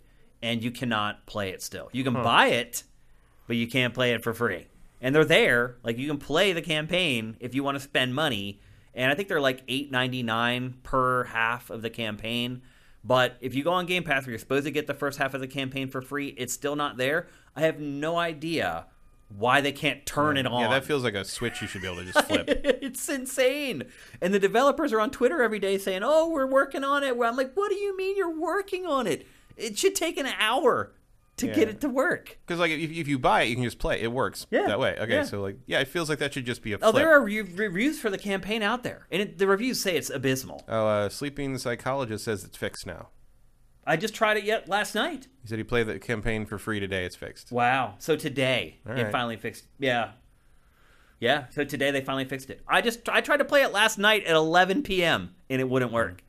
So thank you that they finally got it to fire off in Game Pass. Sleeping Psychologist, are you playing it on Game Pass? He says on Series X. Right, but is he playing it on Game Pass, or did he just buy it? Well, he said he played it for free. Oh, okay. Oh, yeah, I played it for free today. Okay, cool. Well, that's good to know. I spent a good amount of time with the multiplayer. I am pretty well versed in shooters like this. I would argue it's a cross between Counter-Strike and Call of Duty, which you would think, oh, wow, that sounds like probably a smart move. The problem is that the whole thing is just flipping broken. There are 6 modes in the game. And Matt, every mode is only playable on one map. One map. And there's only 5 maps. So 2 of the modes are only playable on one map, the same map. Where do I even begin with this? The modes are all pretty generic. There's capture and hold, there's search and destroy, there's team deathmatch. Of the modes, they are pretty much the most common ones, so most people will play it and won't be like, oh, there's something missing. And then they do try to do something goofy with one of the modes, and it's just abysmal. Matt, this is crazy. When you're aiming down sights in this game, the guns snap out of aiming down sight. Huh? Yes. Without letting off the trigger that makes you aim down the sights, the gun will pop out of aim down sights. That seems like a problem. It's a gigantic problem. Where it just happened right there. Yeah. And when it does that, you're aiming somewhere else. Right. When it pops out. That's weird, too. That's just the beginning of the problem. The aiming in this is abysmal. It is herky-jerky all over the place. I went into the options and tried to turn down all the sensitivities, and it didn't matter. It actually made it worse, trying to change the settings for the aiming and the acceleration on the aim sensitivity. I tried to tweak all that stuff. I never got it to a place where I felt like I could actually aim, like ever. The game, the multiplayer, just like for PC, is free to play. Anybody can jump in and play it. And most developers at this point have figured out, you know what? I can't really make a game play to win or people aren't going to play it. Oh, they said screw that with this game. People who have been playing this game for a long time have guns that can take you down with one shot that aren't sniper rifles from like 200 yards. So if you're willing to pay for new weapons, then the other thing too is the unlocks are glacially slow. I leveled up the first time. I got nothing, Matt. Nothing. What shooter, when you level up your first time, gives you nothing? None. It's because it's smart design. You want it to give the player something so they learn. You need to give them a carrot. This is how I get stuff. I level up, and even if they just gave me like a new sight or something stupid that doesn't matter that much, at least it sends the message to the player that, hey, if I do this, I get this. But all of that is just completely out of the water, and it's like all the fundamentals of game design, of first-person shooter gameplay, none of it applies. I felt like I was a fish out of water, and I play shooters way too much. That's just bizarre. Oh my gosh. The game is broken up into 2 playlists. One is like modern, and the other is classic. And there's really no difference between the two. I haven't been able to tell the difference between what the playlists are supposed to be. Like, it seemed like in the classic, they had Team Deathmatch tucked in there. I guess that's classic. I don't know. Like, in the modern playlist, it had, like, Control, basically, which is in every freaking shooter. There are some modes in it where you get 1 life, and if you die, like Counter-Strike, you have to sit and you have to watch the match. Watching other people play it made me realize that it wasn't just me, that the game is just total and complete crap. The menus are all goofy. Like, the menus are built for someone using a mouse, and so it basically, you just control the cursor with one of your analog sticks. The menus are different from one screen to the next. So on the main screen, it's like a tiled type thing that you select using the cursor, and then you go to the next screen and it's something completely different. Matt, this is hilarious, accepting the privacy agreement, I couldn't do it. It took me, and I was recording footage, so that's how I know how long it took me. It took me 4 minutes to accept the privacy statement, because you get to the end of the privacy statement, and the continue box would not highlight. So I had to hold down the right stick all the way down, and then use my other finger to hit the select to continue. Wow. It is so bad. What trips me up is that this was promoted at like the debut of Xbox Series X. And that trailer that we saw at the first, it looks pretty good in that trailer. And then you start playing it, and you realize it is just trash. Complete and total trash. I will say this, some moments in the game are kind of pretty. Like, it's not an ugly shooter, but, and especially for a free game, I think it looks pretty good. But so what? Everything else is so broken and so unfun to play and unintuitive and goofy. It's not even worth the download. It just isn't. I ended up playing it for like 3 or 4 hours. I was like, I don't even know how I lasted that long, for being honest. I know it's free, and with that comes caveats, and you need to expect that you're going to have some sacrifices, but it's awful. Reviews of the campaign have been even worse, even though Remedy made it. It's just like generic first-person military shooter. That's probably what it should have been called instead of Crossfire. I really struggled to have any fun with this at all. It is free on Game Pass, so if you have it and you're like need a shooter, but you have Halo Infinite and like so many other great games on Game Pass. I have no idea what Microsoft was thinking signing a deal for this game. No clue. Just looking at metrics, and I don't know. I mean, it's an old game. It is old. It's been huge in Korea for like half a decade already. And it's just called Crossfire in Korea. They added the X for the Xbox version. I know, clever, right? But anyway, not worth any amount of money worth paying, and I would argue it's not even worth the hard drive space. It's not worth the time it takes to download it. Just trust me on this one. It's trash. So I really struggle to see what Microsoft was thinking with that game. I mean, I guess I do know what they were thinking. They're like, oh, it's gigantic in Korea, and we can bring it here, and it can be an exclusive to us, and we can give them minimal money, and they'll do it. And whatever they spent on it, it was not worth it at all. Any questions about it, Matt? Nope. I didn't think so. I wonder if anyone in chat has enjoyed even a moment of it. Ashes in the Hourglass asking about single player. I did not play the single player. So, no, I can't really tell you. I tried, but it wasn't on Game Pass. There was no way I was paying for this. Once I played the multiplayer, there was no way I was going to spend $10 to play the first half of the campaign. I'm sorry. I apologize. Maybe I should have for you guys, but I'm telling you, the game is fundamentally so awful to play that I don't care about the campaign. It holds no interest for me at all. Let's see, someone asked a question. Well, the reviews are mostly in a 30 to 40 range, so it's not something that Shane is pulling out of his ass. The game is trash. It is trash. Again, it's the worst game I've played in like half a decade.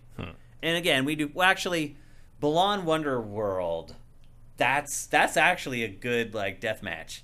This game, they're so different, but that's what the Legacy asked about. As far as they did, which is worse. Worse than Balan Wonderworld. Oh, I think this is worse. Because Balan Wonderworld is just repulsive and derivative and weird, but it's not broken like this game is. Like, it's full of bad ideas, but like this Crossfire doesn't work right. Right.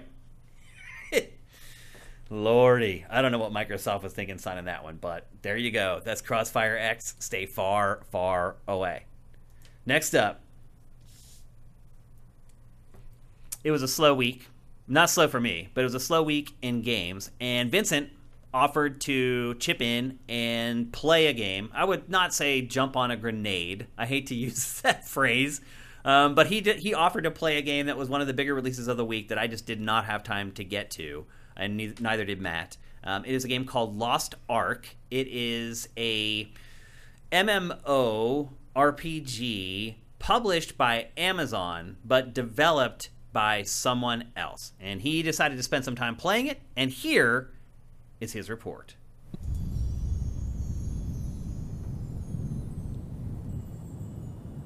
Greetings. Destiny has led you here. All right, I'm here with Vincent Borchardt to discuss Lost Ark, Amazon's brand new MMORPG that's getting and generating quite a lot of buzz. Vincent, is this game worthy of the buzz? Now, it's reviewed a lot lower than Amazon's recent MMO, New World.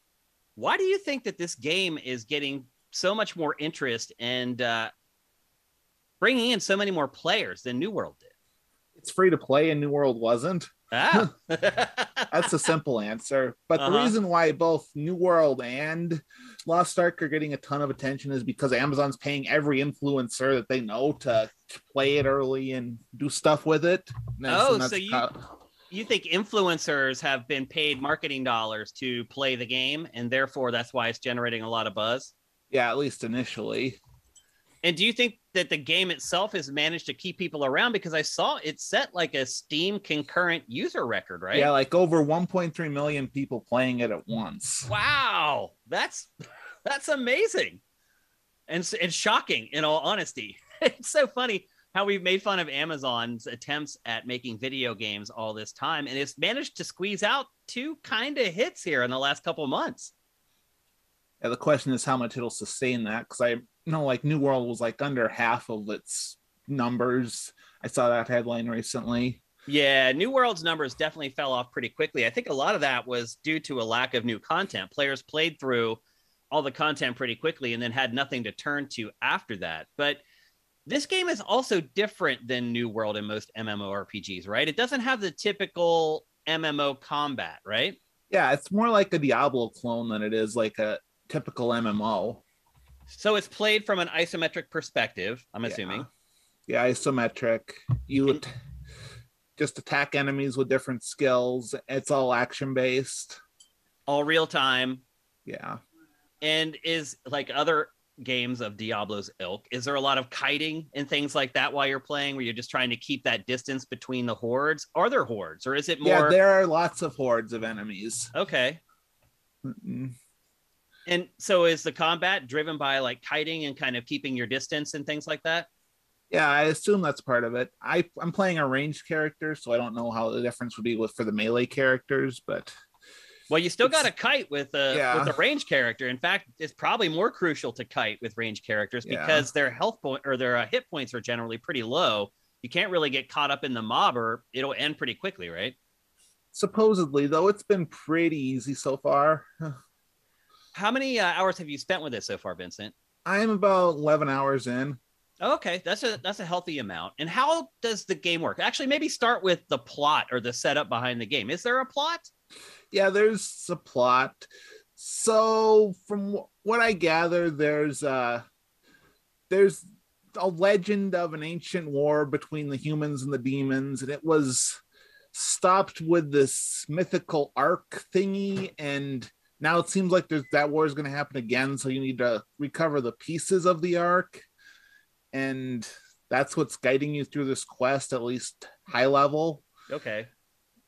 Then Go ahead. There's just various things you do. You take care of various bandit groups, and like the last major thing I did, which I think is like the most major thing yet, is we took over a castle of the evil guys and like made the first real big town. That's like what I just did. So when you say make a town, is there world building in this where you gather resources and then you build? But that's a separate buildings? thing. Like, okay. And like we kind of like reclaimed it, and then all like the 500 different stores and stuff and things. But then as part of that, I also got my own little land of place that like just unlocked, and that has various ways to gather materials and stuff. And do you build stuff on your own land then? I think so. Okay. Again, you haven't got to that point yet? I just like did the tutorials for it. Okay. Like researching stuff, sending people out to missions. Yeah. So wait, you have an army at your disposal. So this gets a little bit like almost like a 4X strategy game then. Not really. More like you click a button and a timer goes off and then they'll come back. That's as far as I can tell. Oh, so it's very simplified. Same concept, but much easier to manage. Yeah. Okay, so you said earlier when you were talking about doing things in the game. Is this game cooperative? Do you join up with a squad of players and play? I'm assuming you can in the world. There have been a couple dungeons that you can matchmake into a party. Though I played mostly solo so far. And how does it scale for one person? Is it manageable? You said it's easy, right? Yeah, very easy. Like too easy? Like as in I could fall asleep doing some of the combat. Really? Yeah. What I like to say with games like that is that I could play with my butt and still make it through the game. Would you say that you would agree with that? I mean, if you're paying attention, just hit the buttons, do your skills, and make sure to do a potion whenever you get like half health. You'll be fine. Like, there's only one time I've actually died, and that was with like some world boss was like at our level, but still didn't seem like it was possible, and like one hit us with stuff. Okay. All the different people in the world. That was like the one time I died. Like maybe got it to half health before it was starting to reset. Okay. I don't know. How active is the combat? Is there auto firing, or do you have to basically select an enemy every time you want to attack? How does that all work? I've been playing with a controller, which is another thing I'll get into in a second with the controls. But like you fire, for me, I've been playing a gunner who's just a bow and arrow one, because I generally play with ranged characters in this type of game. Me too. You fire in the direction, and then you have various skills which fire in ways. Like one fires in an arc, one fires in an area of effect thing. Is there a lock on, or are you manually aiming each one of those? I think there's some amount of lock on. So there's some aim assist built in there somewhere? Okay. Yeah, if you're generally in the direction you should hit, at least with the controller. I assume it's easier with the mouse and keyboard, because you can just click on an enemy and it should face towards them, but I'm not sure. Right. Okay, well, let's get into that. You were talking about the controls a minute ago. How do the controls work with a controller versus a mouse and keyboard? And why aren't you using a mouse and keyboard for a game like this? So generally, I've just been using controller because that's what I'm more familiar with. Like you have 8 different skills you can have at once, at least combat skills.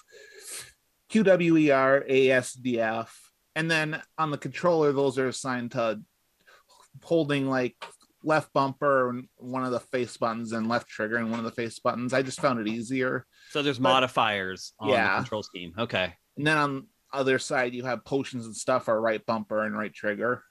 Okay. Yeah. So as I was saying, the controls on combat work just fine with a controller, but the interface is where things get a little more weird.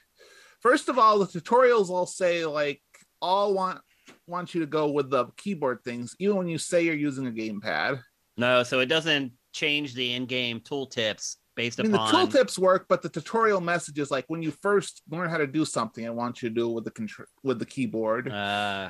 The right stick controls a cursor, which is another sign that this is kind of an awkward fit always. But then, like some of them, I just can't figure out how to clear like dialogue choices in the conversations. I don't know how to do with just the controller, so I have to get it click. So now you're using both, basically. Yeah, you have to use both. Like with you have to use the mouse for the menus to get any sort of efficiency. And the most confusing part is even in the menus, there's still some like commands for like bring up the context menu of items. I have no clue how to do that with just mouse and keyboard, so I use a controller for that. So my next question is, why haven't you just switched to mouse and keyboard full time? I like moving my character directly instead of clicking to move. Yeah, you like having the control with the analog stick instead of. Yeah, I understand that. It can take a little while to get used to, for sure. So this game is free to play, as you said. How are they making the money? And is it skeevy? Well, the monetization is in your face. Like in the bottom, one of the options is the shop where you can buy stuff with it. And I'm starting to notice some of the places where it's obviously going to make you feel the grind, because when you're collecting items like using your trade skills, that's another relatively recent thing that it introduced. That's based on an energy meter. And then all your stuff in the stronghold where you're sending people off to missions and stuff, that's based on an energy meter. And then the other thing is that there's various subscriptions that you can do. And what does a subscription have if it's a free to play game? Are they locking content out for people who don't pay? No, it's just like various bonuses, extra energy. Your teleports are free. It gave me like 3 days free when I started. Okay. It's And it not had like a pay to win dozen. though, right? As far as I know, not yet, Okay, that's but I encouraging. have no clue. How are you enjoying the game? Are you having fun playing it? Do you typically like this genre? I'm fine with Diablo likes, and so far I think it's fine, though pretty mindless. Around the 5 hour mark or so, I started mostly ignoring the story, like skimming through it, Uh, putting on a podcast on the background while I play uh-huh. through stuff. That Just I mean, skimming that's pretty through. typical of MMOs in my in my humble Yeah. opinion. That's why I don't play them a lot. Because the combat generally isn't great. I honestly think having Diablo style combat to me is a huge upgrade over most MMORPGs. That's what really turns me off on that genre is the combat and how I feel so disconnected from it. Yeah, it definitely feels like there's probably actions that can be done to make this combat system more interesting. I just haven't found it yet. Okay. What about the visuals? How do you feel about them now that you've spent some time with it? There's a weird mismatch of polish all through the game. Like the graphics look a lot better than I would expect from something that's a Korean MMO at its face. Mm-hmm.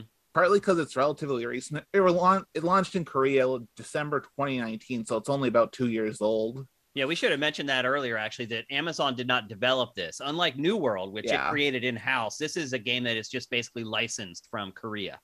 Yeah, and that's another part that, like, Amazon's clearly trying to make this more palatable for the Western market. Like, Mm-hmm. one thing that's telling is that you start at level 10 and not level 1. Oh, And, like, you geez. start with 6 abilities. So I'm assuming the Korea version's a lot more grindy to get to where I am now, Uh if huh. I had to guess. Right. But it And sounds like in other ways, they haven't really done a good job of getting it ready for the Western market. yeah, like the subtitles are all over the map. I mentioned the mismatch between the controller and the keyboard mouse controls, Mm-hmm. trying to do different things. The cutscenes are all fully voiced, but the Oh, conversations, like some of them aren't voiced, and some of them have like the first line is entirely voiced, and there's no other voice for the rest of the conversation. I have to admit, I've never seen that tactic before. Yeah, That's interesting. So the game is free and it's PC only, correct? yeah. Um, is it worth the download? How big is the game, the Over client? 70 gig, at least on your Whoa. hard drive. It's like 60 to download. Wow. Oh Yeah. my gosh. Are the boss fights memorable in the game? I mean, a couple of them have been more interesting. Like there was one like right before we got the first piece of the arc that was like multi-phase, but even that was just get destroy the boss's health bar. And then someone else in my party did a contextual action that I'm still not sure was anything more than clicking on a place and clicking on another place. Mm-hmm. And we did that 2 more times. But there are more interesting tactics. Like apparently you can stagger bosses if you deal enough damage to them in a certain way, and certain attacks do more stagger damage than others. But I haven't really needed that or noticed it much. Because it's been so easy. Are the boss fights Yeah. easy too? Yeah, for the most part. Like the last boss was before I was like got the castle back and all that stuff was starting to be hard. But then Okay. when I cleared a tenth of its HP, it just went over to a cutscene instead. Huh. I wonder why they've tuned it to be so easy. Because I guess it's free to play and they don't want to turn people off. They want to get them sucked into the world and the ecosystem and everything. Yeah, make people hooked, and then when they get to near max level, now you got to pay to do anything and get it in a reasonable time. It might be the answer. I don't know. Huh. So the old bait and switch basically is what you're saying. Yeah. So back to what I was saying earlier, is it worth the 70 gig download? I wish it was smaller. I mean, if you're interested in Diablo likes and you're still waiting for Diablo 4 and Path of Exile 2, it might worth being a try. I certainly don't think it's worth being the second biggest game ever on Steam. Because it's not like it's the only free to play MMO in town either. You know, Yeah. You would think that eventually the quality or the lack thereof would impact the amount of players that are playing the game, but it just seems to just keep building. Yeah. Why do you think that is? Just because it's free? because everyone and their mother's hyping it, I guess, and That's hype is all that matters. It does seem that way anymore, doesn't it? Especially with free-to-play stuff, because there's so much of it now. It was smart on Amazon's part to pay the influencers. Let's be honest. I mean, if you're looking to have a successful business or a successful game launch, it works. And it's worked once again here for Lost Ark. So are you going to keep playing, Vincent? That's the big, because that really will tell our audience whether it's worth them taking the plunge in initiating that huge download. I might. Part of it's out. I want to see where the content goes from here. Because like I just finished like the first major act. It feels like unlocking the big town, and like it clearly we're about to set up the next act of the story where stuff is supposed to happen. I want to see if that ever gets interesting. So you will keep playing then? Yeah, it's again something to do while I'm listening to my podcasts and stuff. Multitasking. Well, Vincent, thank you for taking a minute to talk to us about Lost Ark, and I hope you enjoy as you continue forward. Hope I do too.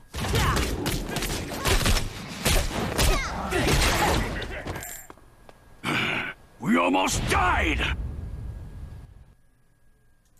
So it's interesting, Matt, that in the chat during that segment, a lot of people have played this. Yeah, and a lot of them are telling Vincent how much more game there is than what it's like.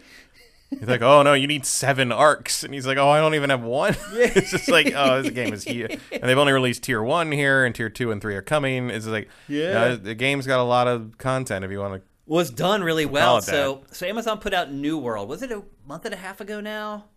Yeah, maybe longer. I can't remember. And that's more of a traditional MMO with the horrible combat that I hate. And that was like an in-house thing, right? Yeah. Like Amazon built that one. Yeah. This one was someone else developed publishing it. Yeah. It's been popular, I believe, also in Korea for a while. Someone in chat said that the same developer that makes Crossfire, I think it was also the same makes publisher this there. Smilebit or whatever they're called. Smilebit, yeah. I think Vincent says the same publisher. Okay. There. I don't know if they made Smilegate. Smilegate, that's what it is. Yeah. Smilebit is a different. That's Sega, right? Yeah, that was Sega. Yeah, one of Sega's in-house studios. One thing I would say about this game is that the combat in this game 15,000 quests.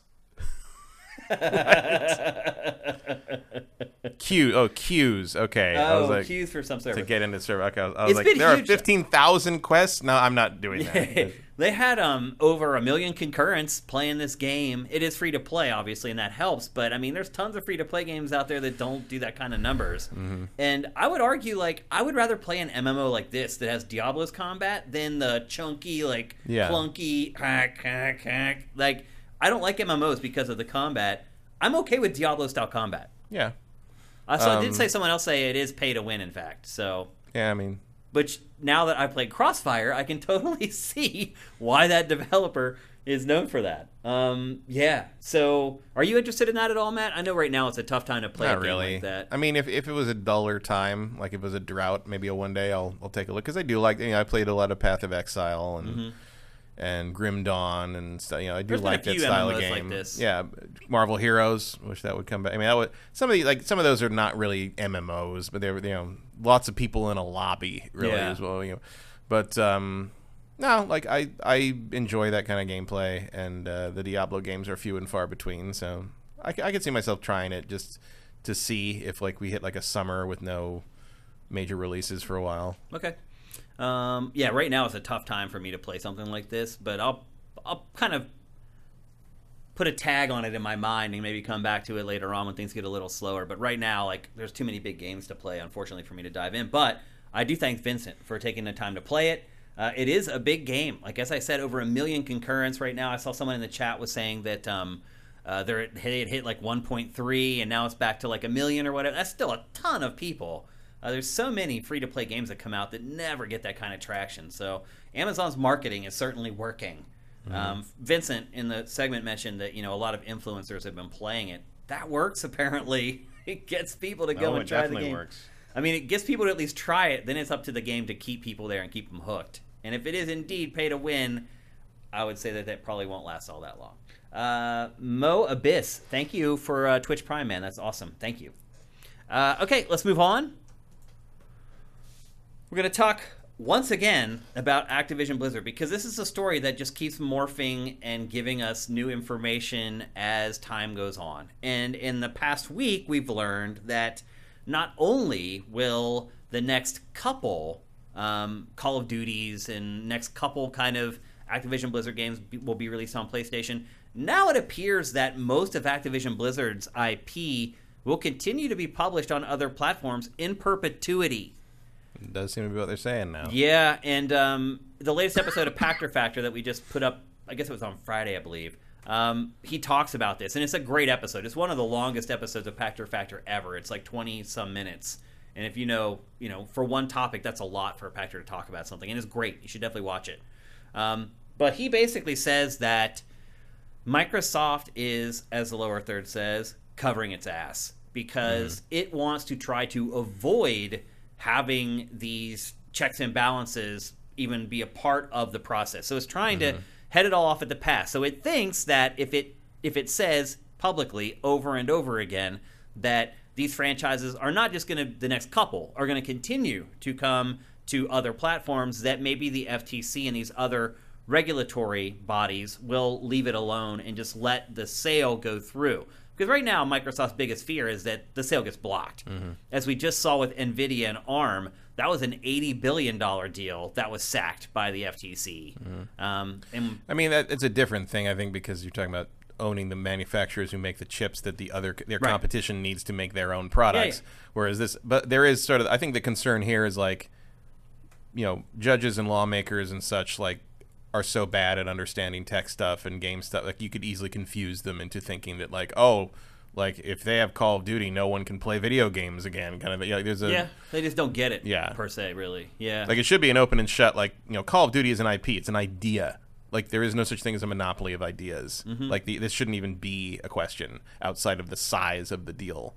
You should instantly see it's Activision's just a bunch of game franchises, and that's not a monopoly. So but you never know. It's insane. I can't believe that Activision Blizzard's games are going to continue to be released on PlayStation. I don't believe it. I think Pactor's right that they're just saying this is rhetoric, and when the time comes and those deals are over, that'll change. Well, did you watch the episode? No. Okay. Well, he actually has kind of had a change of heart on this. He actually thinks that all of these IP are going to continue to be released on PlayStation in perpetuity. His new contention is that if a property appeared on PlayStation previously, then that property is going to continue to be released on PlayStation for ever. Like Call of Duty, for example. He said, look at Starfield. Starfield already announced to be Xbox exclusive, not coming to PlayStation. He said that's because the IP has never appeared on PlayStation. So he feels that the regulatory commissions are going to say anything that a PlayStation owner would reasonably expect to continue on their platform will continue on their platform. But anything that hasn't appeared on the platform yet, so any new IP, would then be Xbox exclusive. So based on that, that would lead you to believe that Elder Scrolls would be released for PlayStation. Not a chance. Unless Microsoft could say, well, no, that was Skyrim. This is whatever they call. Well, that's possible, yeah. But also, they've already hinted that that's what's happening. That they're not. That the Bethesda stuff going forward is all. Also, Bethesda's not big enough to have that kind of FTC concern. It's Activision. I think the whole thing's insane. Microsoft should be able to take all those games and make them exclusive to Xbox. I don't know why. Well, here's the thing. They can. This is all hand-wringing over nothing, basically, but it depends which way the FTC goes with it. They do need to keep up appearances on this to get through that hurdle, but once you're past that hurdle, you can do whatever the hell you want. I mean, I guess you could have some kind of... what would you even investigate them for after the fact? It's they took Call of Duty and put it on... Because the other thing is, what are you talking about other than Call of Duty? There isn't one. I guess Blizzard stuff, but why would you... Diablo, StarCraft, I guess. Overwatch. I think all that stuff will still be on PC, of course. But that is another out. Oh, they all definitely will be. Yeah. That's the other out. Is just not putting it on PlayStation is it's also not on Switch. So are you going to sue them for that? It's Well, Microsoft also said this week that they want to get Call of Duty on Switch. That's bizarre too. I mean, why? Right. Good luck, and why? I mean, we've already been through the process of making basically stripped down versions of Call of Duty for Nintendo systems. Yeah, they made one for Wii. I think that was the last one. Yeah, and it did horrible. Yeah. Although I would say they did a pretty good job on that port, it did not sell especially well. They're just people who own Nintendo consoles do not expect Call of Duty to be on the console, so that really tips the hand of Microsoft when they say, okay, well, we want to put it on Switch too. It also makes it seem like it's not just about getting through the regulations and through the FTC or whatever other body is going to look into it. It seems like they're just interested in making more money off of selling the games on other platforms. Somewhat, but it's like then you're kind of back in the realm of like, what did you pay that much money for? Right. Yeah, I don't get it. Like a lot of times when we record Pachter Factor, he'll record his segment, and then he and I will have a conversation about it. I try to keep myself out of Pachter Factor. I'm all over everything already. There's way too much of me on Sifted as is. So I try to just let him do his thing, but then like when it's over, I'll ask him a couple questions. And maybe sometimes if he phrases his answer the right way, I'll slide his answer into the show if it's relevant or whatever. But usually we just have a little chat. And in this case, like, he seems adamant that they are petrified of these bodies, that they're going to nix the deal. And the deal is so big that he said that they're basically willing to sacrifice, whatever they could get from Call of Duty being exclusive on Xbox to make the sales somewhere else. Like, he said that they've done the math and they've probably figured it out that they're not going to get hurt that much if they continue, because they'll get the sales. It's just so weird that they'd be that worried about it, because it's not like, I know. I mean, you might get screwed by the system is what I'm, yeah. But this is not what antitrust laws exist for. I know. Like, there's nothing wrong with what there's Microsoft nothing is happening doing. here. I don't get it. It's a big purchase, but it's a big purchase of just another component of what they already have. They are not buying a chip maker or the it's source not a of, monopoly. No, not in any way, shape, or form. I mean, just look at the release schedule for PlayStation. Yeah. There's thousands of games coming to PlayStation. Yeah. I don't get it at all, man. Like, I mean, I really think the concern would be that the lawmakers and the people involved in making the decision, on the government level, just don't understand what they're looking at. And it'll be easy for whoever is arguing against Microsoft to confuse them and make them think that something else is happening. I mean, I'll be honest, I'm glad. Like, I don't generally like the idea of exclusives. I feel like everybody should be able to play everything on whatever console that they have. So don't think that I'm sitting here like stumping for like taking all these games away from the PlayStation ecosystem. I don't feel that way at all, but literally just looking at this impartially, Microsoft should be allowed to do it. Yeah. I mean, it should. And here's the thing, they probably will. 3 or 4 years down the line, no one's going to be looking at them about that. Yeah, but you know what will happen, though, is you'll have the quote-unquote Sony ponies who will be, like, carpet bombing the FTC's, like, Twitter account saying, oh, look, like, they just took Call of Duty away from us, or they just took Diablo away from us, or whatever. Yeah, Overwatch. but that's not a... You don't think the FTC will care? No, the FTC be like, so what? Like, the FTC is like, it's not about, like, products. Like, that's not... Yeah, it's water under the bridge. It's not what that Point. means. It's just not what that means. It's like complaining that like you got your First Amendment rights were violated because you got banned from Twitter. Like it's not what that. It's literally not what that means. Like it's nothing to do with anything. Yeah, like, I don't get it. I really don't get it. Like, why is Microsoft spending all this money then? Right. It's status quo. I mean, we'll find out in 2024, basically. Yeah. Like, I think this is pretty much like subterfuge. Yeah. I think you're saying the right thing now. A red herring, or just trying to distract. And maybe it won't happen. Maybe they can think they can figure out a way to do that and get their money's worth and keep that in their ecosystem. Because I also think what they prefer. I think instead of having things be exclusive, what they prefer is to have a Game Pass option on PlayStation. Mm-hmm. Like that's what they want. That's their I ideal do not outcome. think will ever happen. I don't know how you make that deal. I don't either. But I bet if you're PlayStation, I don't know how you make that deal. But I bet that is what Microsoft actually wants.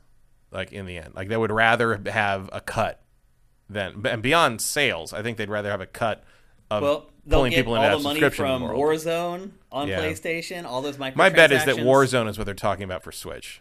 Probably. Like some version of Warzone that. 2 would be my guess. Yeah. And they're just greasing the wheels right now to kind of let Nintendo fans maybe on the know. next system. Yeah, even. exactly. That's what would be my guess too. Yeah, so, I think all your long range plans here for like what you're actually going to do with this acquisition in earnest is 2024 and beyond.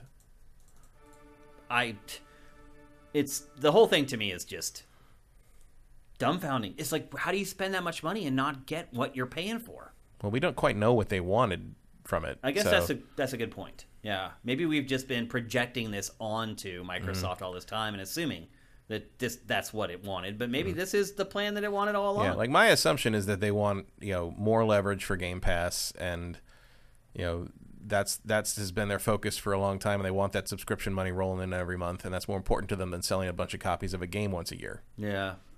Because if they can get $60 out of you, $70 out of you for Call of Duty every October, compare that to getting $15 out of you every month for a year. Yeah. Like that's the better deal. The profit deal for them, as Spectre would say, is getting you subscribing. Yeah. And they would rather have you subscribing on the other platforms than not able to play things on the other platforms. I just don't think it'll ever happen. I could see it happening in some form on Nintendo. Maybe. Sony, I don't know how you even approach that question with Sony. I don't either. Sony's just not willing to play that. Because Nintendo has no intention of doing anything like this, even though Pachter has said over and over that if there's one company that could compete with Game Pass with its content, it is Nintendo. Yeah, but also with its Nintendo retro knows they stuff. don't have to do that. Right. Yeah. Like Game Pass, while as advantageous and cool as it is, did partially grow out of the fact that Microsoft had nothing worth actually plunking down $60 for several years. Yeah. It became a value because you're like, oh, I don't feel like I have to like throw $60 out the window for the new Gears of War. I can just play it. That's exactly what Pachter said in the latest episode. Is that up until and Nintendo doesn't 5 have years that ago, desperation. Yeah. So up until 5 years ago, Microsoft didn't have the ability to do Game Pass. Yeah. And now it does because it bought all these studios. So you're right. I mean, that's the whole strategy, is getting people to go to Game Pass. I just don't know how Microsoft would ever think that Sony would allow it. It doesn't add up for me. So I don't know, man. It's weird. This whole thing is so bizarre. yeah, but we've been saying that about Microsoft's decisions for years now, and they've all panned out pretty much. Yeah, well, they have. So yeah. I assume they have some plan in place, or they wouldn't be throwing that kind of money around. They're not the Windows division. They seem to plan out what they do. Yeah. Especially now that Phil has sort of woken up to what has to happen. Yeah. And to be clear, again, like, I am glad that this is the case. I'm glad that people that own PlayStations are going to continue to be able to get Call of Duty and all of Activision's different IP and Blizzard's different IP, like Crash Bandicoot. I mean, that might be the one property where you're like, okay, that kind of makes sense, because that really is like a PlayStation property. But the rest of them, I don't know, man. It just... Yeah, so, I mean, Crash hasn't been PlayStation only for... I know. Since a GameCube. 20-some years, yeah. Was there a Crash game on GameCube? GameCube, yeah. Yeah, I thought so. Yeah, I think Twin Sanity came to GameCube or something like that. Something like that. Yep. So, anyway, that's the latest on this deal. It just seems like it's going to keep evolving, although I think all we're going to get now is a bunch of glad-handing from Microsoft, making the rounds, trying to make friends with all the PlayStation owners so they don't hate them.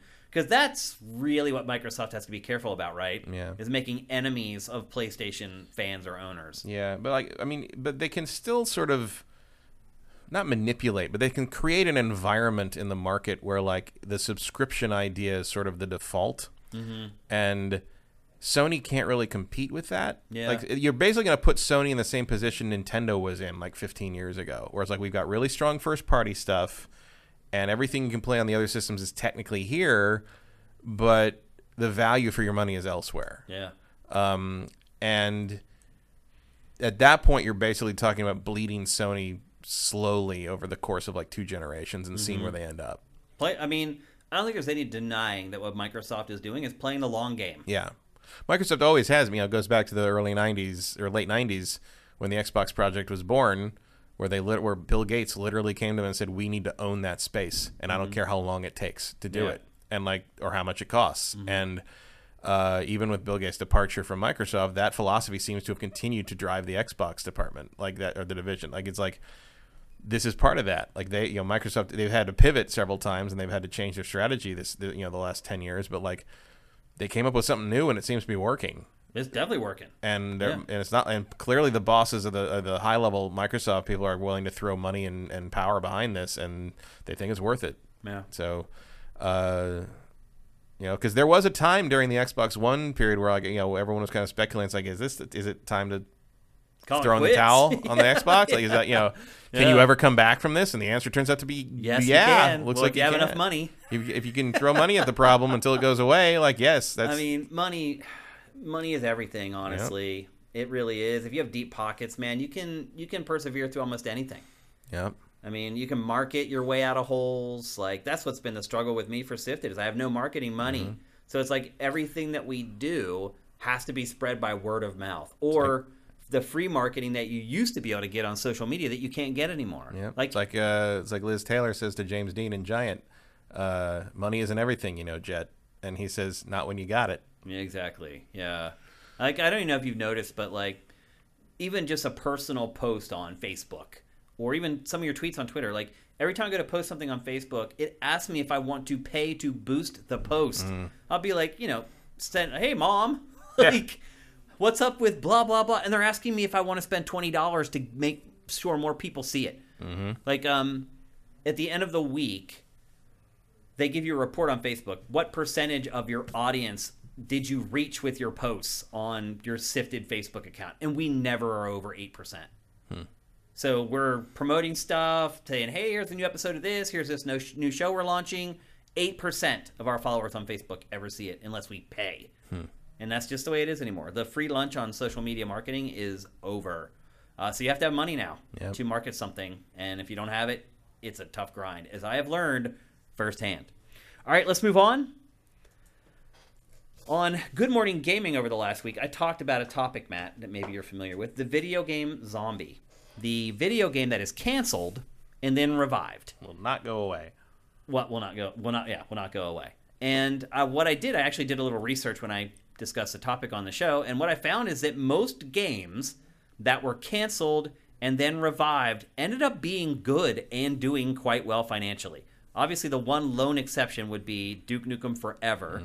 But I think that game even sold okay. That game did sell. It came out of the gate strong sales-wise. Yeah, it wasn't dropped good. off as soon as everybody realized what it was. How terrible it was. But there have been tons of games that they have been canceled and they revived and became hits. So it's not out of the ordinary. And what spurred this topic for me on Good Morning Gaming is that this week it was reported that the game Scalebound, which was a game under development by Platinum Games that was supposed to be an Xbox One exclusive and was then canceled. Now Platinum is lobbying Microsoft, Xbox, Phil Spencer to revive the project. Now, part of the rub with it is that IO Interactive, the developers of the Hitman franchise, are already working on an exclusive game for Xbox that is a fantasy dragon game. And so people are saying, well, that's kind of redundant. But is there such a thing as a redundancy when you're talking about dragons, Matt? Can we ever get too many dragons? I mean, conceptually, I would say no. At the same time, games about dragons tend to not be very good. That's true. Dragons are a weird curse. I don't know why that is. Like even the Dragon Age games struggle with all that, and Lair is killed Factor Lair 5. killed Factor 5. This Scalebound struggled to get really Monster Hunter is one of the only really dragons. I mean, Dragon's Dogma is great, but like it didn't do what it's languished. Whether we get a sequel, we got that online thing that never came here. Like focusing on the dragons tends. Dragon Quest is one of the only exceptions. And it's not tons of dragons about dragons. Yeah.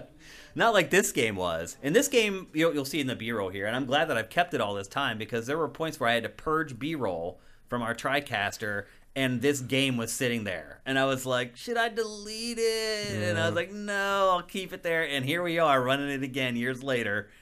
This game looked really freaking cool, but it also looked like it was struggling to figure out like what it was supposed to be. It has like a DMC Devil May Cry vibe to it a little bit because dude got like the Beats headphones on. Yeah. It's like modern dude in Dragon World type thing. Well, Isekai is very big now. Yeah. So, I don't know if that's what's actually happening here, but like, yeah. And there was that disastrous demo they did at E3. Oh, that's right. I forgot about that. Like, what the hell was that? Like, yeah. I mean, I would like to play this. I like Dragon stuff, even the bad Dragon stuff. Like I was very happy that Skyrim wasn't bad. Because I was worried when there was such a dragon focus on that. I'm like, I don't know. When dragons show up, it's the main focus of something. Sometimes it's bad. Yeah. But I even like kind of trash stuff like Divinity 2 Ego Draconis, where you turn into a dragon at one point. I love the Panzer Dragoon games, but those have traditionally not sold tremendously well. Dragons are a hard ask. Like Skyrim's one of the only examples of a game that focuses on dragons and did well and was good. Because sometimes even when they're good, they don't do well. That's true. This game was really far along because we saw the one demo at E3, and then this is an entirely different demo. Yeah, and So there's they a whole had like 2 huge playable chunks of the game. And there was I guess the thing that wasn't shaping up the way they wanted to. It wasn't running well, but I don't know. Yeah, they said the technology wasn't there yet to make the game what they wanted it to be, and then later on it was uncovered that they were really struggling with the netcode side of the game, getting it to work online and creating features that people wanted to have online. But like this demo, it's pretty awesome, dude. It's like you have a dragon fighting this other massive creature, and you're like, do you think it's a good idea for Microsoft to revive this game? Keep it in mind now, Platinum has 3 games coming out this year, so it is looking for the next guns to put, or the next bullets to put in the chamber here, because it's like we need projects, and we worked on this one for like 2 or 3 years, and I mean, parts of it look pretty awesome. Yeah, like there's some cool ideas in it. I don't know. I mean, I would like to play it. Me too. Like I would not be upset if they suddenly announced like we're going to try this again. Yeah. I mean, it looks pretty dang good on Xbox One. Imagine how good it would look on Series X. Mm-hmm. And obviously, Platinum, one thing it generally does well is combat. So you would assume all the on-foot stuff in this would be pretty good. I don't know if what they were really struggling with was the dragon-on-dragon stuff. I don't know. I would imagine it's like, the kaiju fight stuff is just like was pushing especially the vanilla Xbox One must have been pushed to its limit. Well, Bayonetta 3 though, I mean, has even this in this stuff demo, even on Switch. Even this demo, you see like there's some hitching and some frame rate chugging gets a little and dodgy at times for sure. I'm very concerned about the performance of Bayonetta 3 on the Switch for sure. Yeah, like particularly those sections. Oh yeah, I mean that's ambitious stuff. This is ambitious stuff. It is, yeah. So maybe, do you think it's going to happen? Do you think Microsoft is willing to sign off on this? I mean, fuck, man, the purse is open. Why not? You know, like I mean, they've already spent a good bit of money on this game.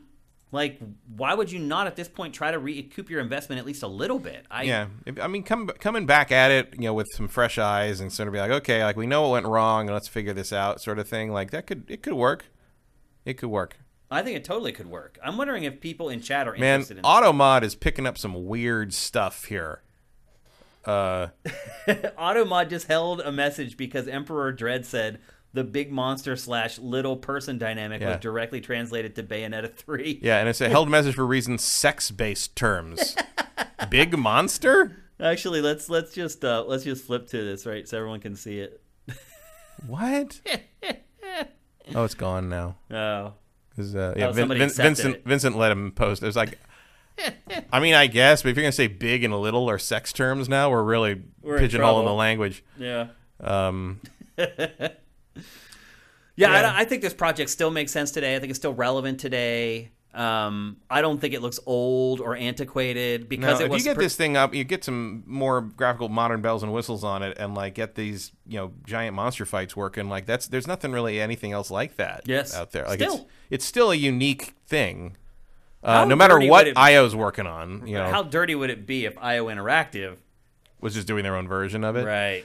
I can't see IO doing that's not their wheelhouse. It's definitely not their wheelhouse. But I'd rather trust Platinum to make a game like this. Like I'd more be expecting it to be about a guy who just goes and pretends to be a dragon, right? At a dragon cocktail party. He goes into the bathroom and puts on a dragon costume. Yeah. I don't know. I had a lot of interest in this game all along. I was excited for it. I was disappointed when it was canceled. So I'm probably a little bit biased on this, but I don't know. It seems like a good idea, and that game still looks good. Yeah, I will say this: I wouldn't mind if you redesigned it to not have the modern, stuff with the character. I'd agree with that. I don't like that stuff. Yeah, because it uncomfortably reminds me of like some weird Square thing, like Stranger of Paradise like or something. That. Yeah, it's like girl dragged out of Brooklyn, and now she's in some weird fantasy land. But like wait, you said there's a term for that. Isekai is the term for it's a big deal in manga and anime now, where it's basically like you're zapped into another world, and you have a modern person zapped in another world or becomes another creature. Like a lot of times they become like there's a bunch of subgenre of like they become a creature in the world. Like I'm a blob now, and in a fantasy world, and I have to learn how to live in a fantasy world as a blob. I just realized, but keep it in mind, like. That's not new. Like that's Narnia. Like that. Like that's true. Yeah. Someone being Lion Witch the Wardrobe or Connecticut Yankee in King Arthur's Court. Like that genre goes way, way, way, way back. It's just popular. Go to the now. 70s, Land of the Lost. Yeah, where they're all transported to the Dino Land. I watched an episode of that on YouTube the other day, and wow, I cannot believe I was watching that when I was a child. Yeah, well. It is some twisted stuff. I'm just like, it's terrifying.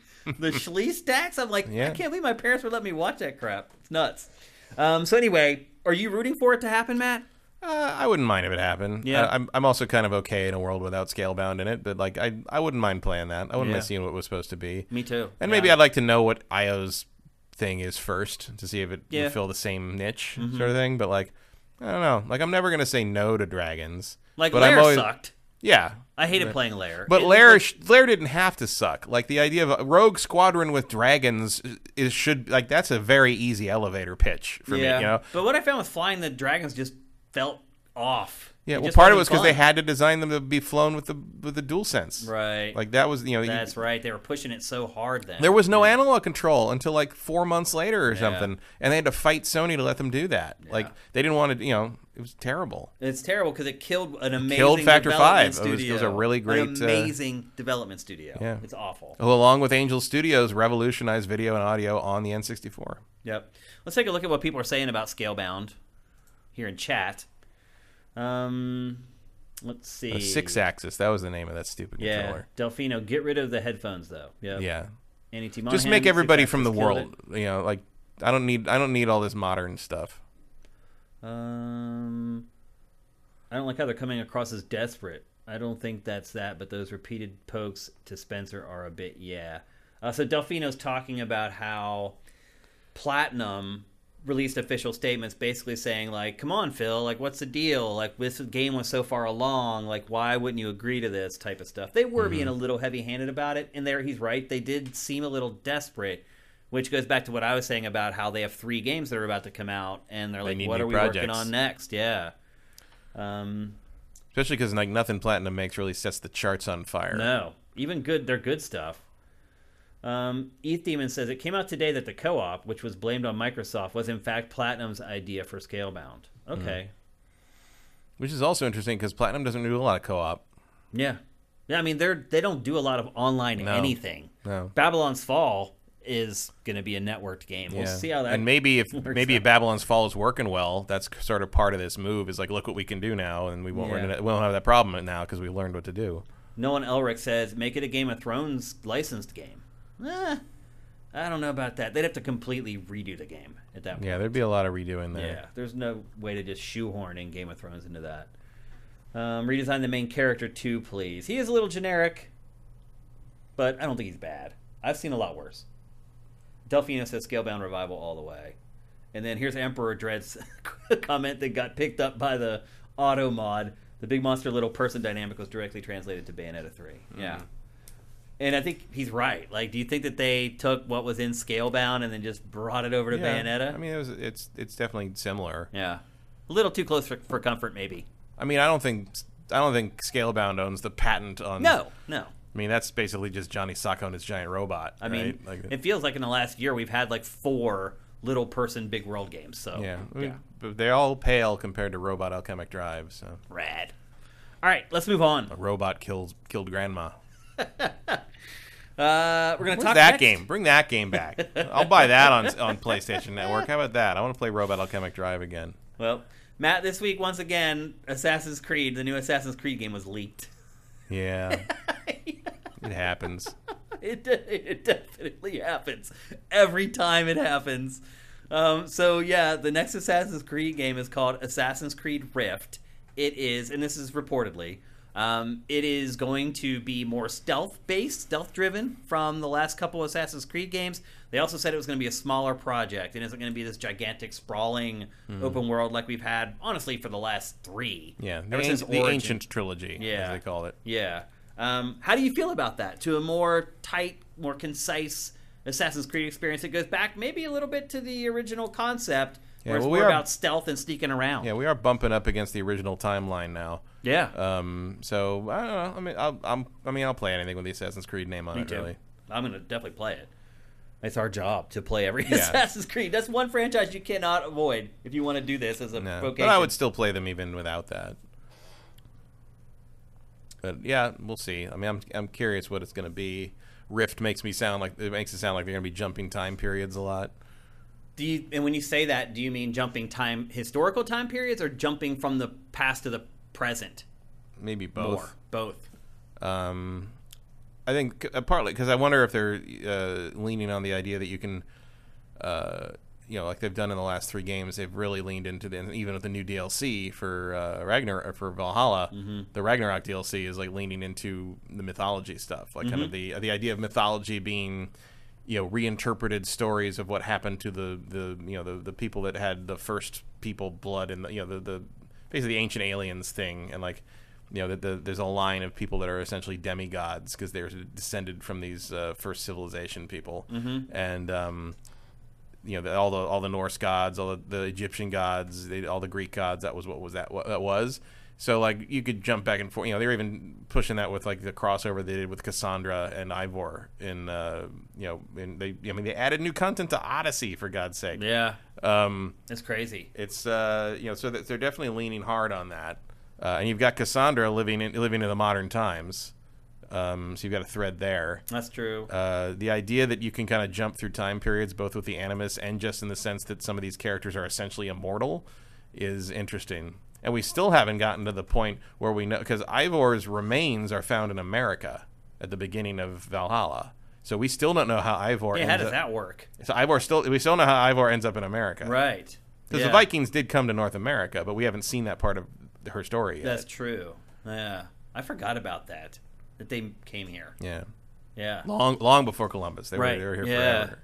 Which is interesting. I don't know, Matt. I don't know if I want to go back. Like, if you go back and you try to play those first couple Assassin's Creed games, they're not terrible. No, I still like the Ezio ones, and like Brotherhood a lot, and I think the sailing ones still hold up.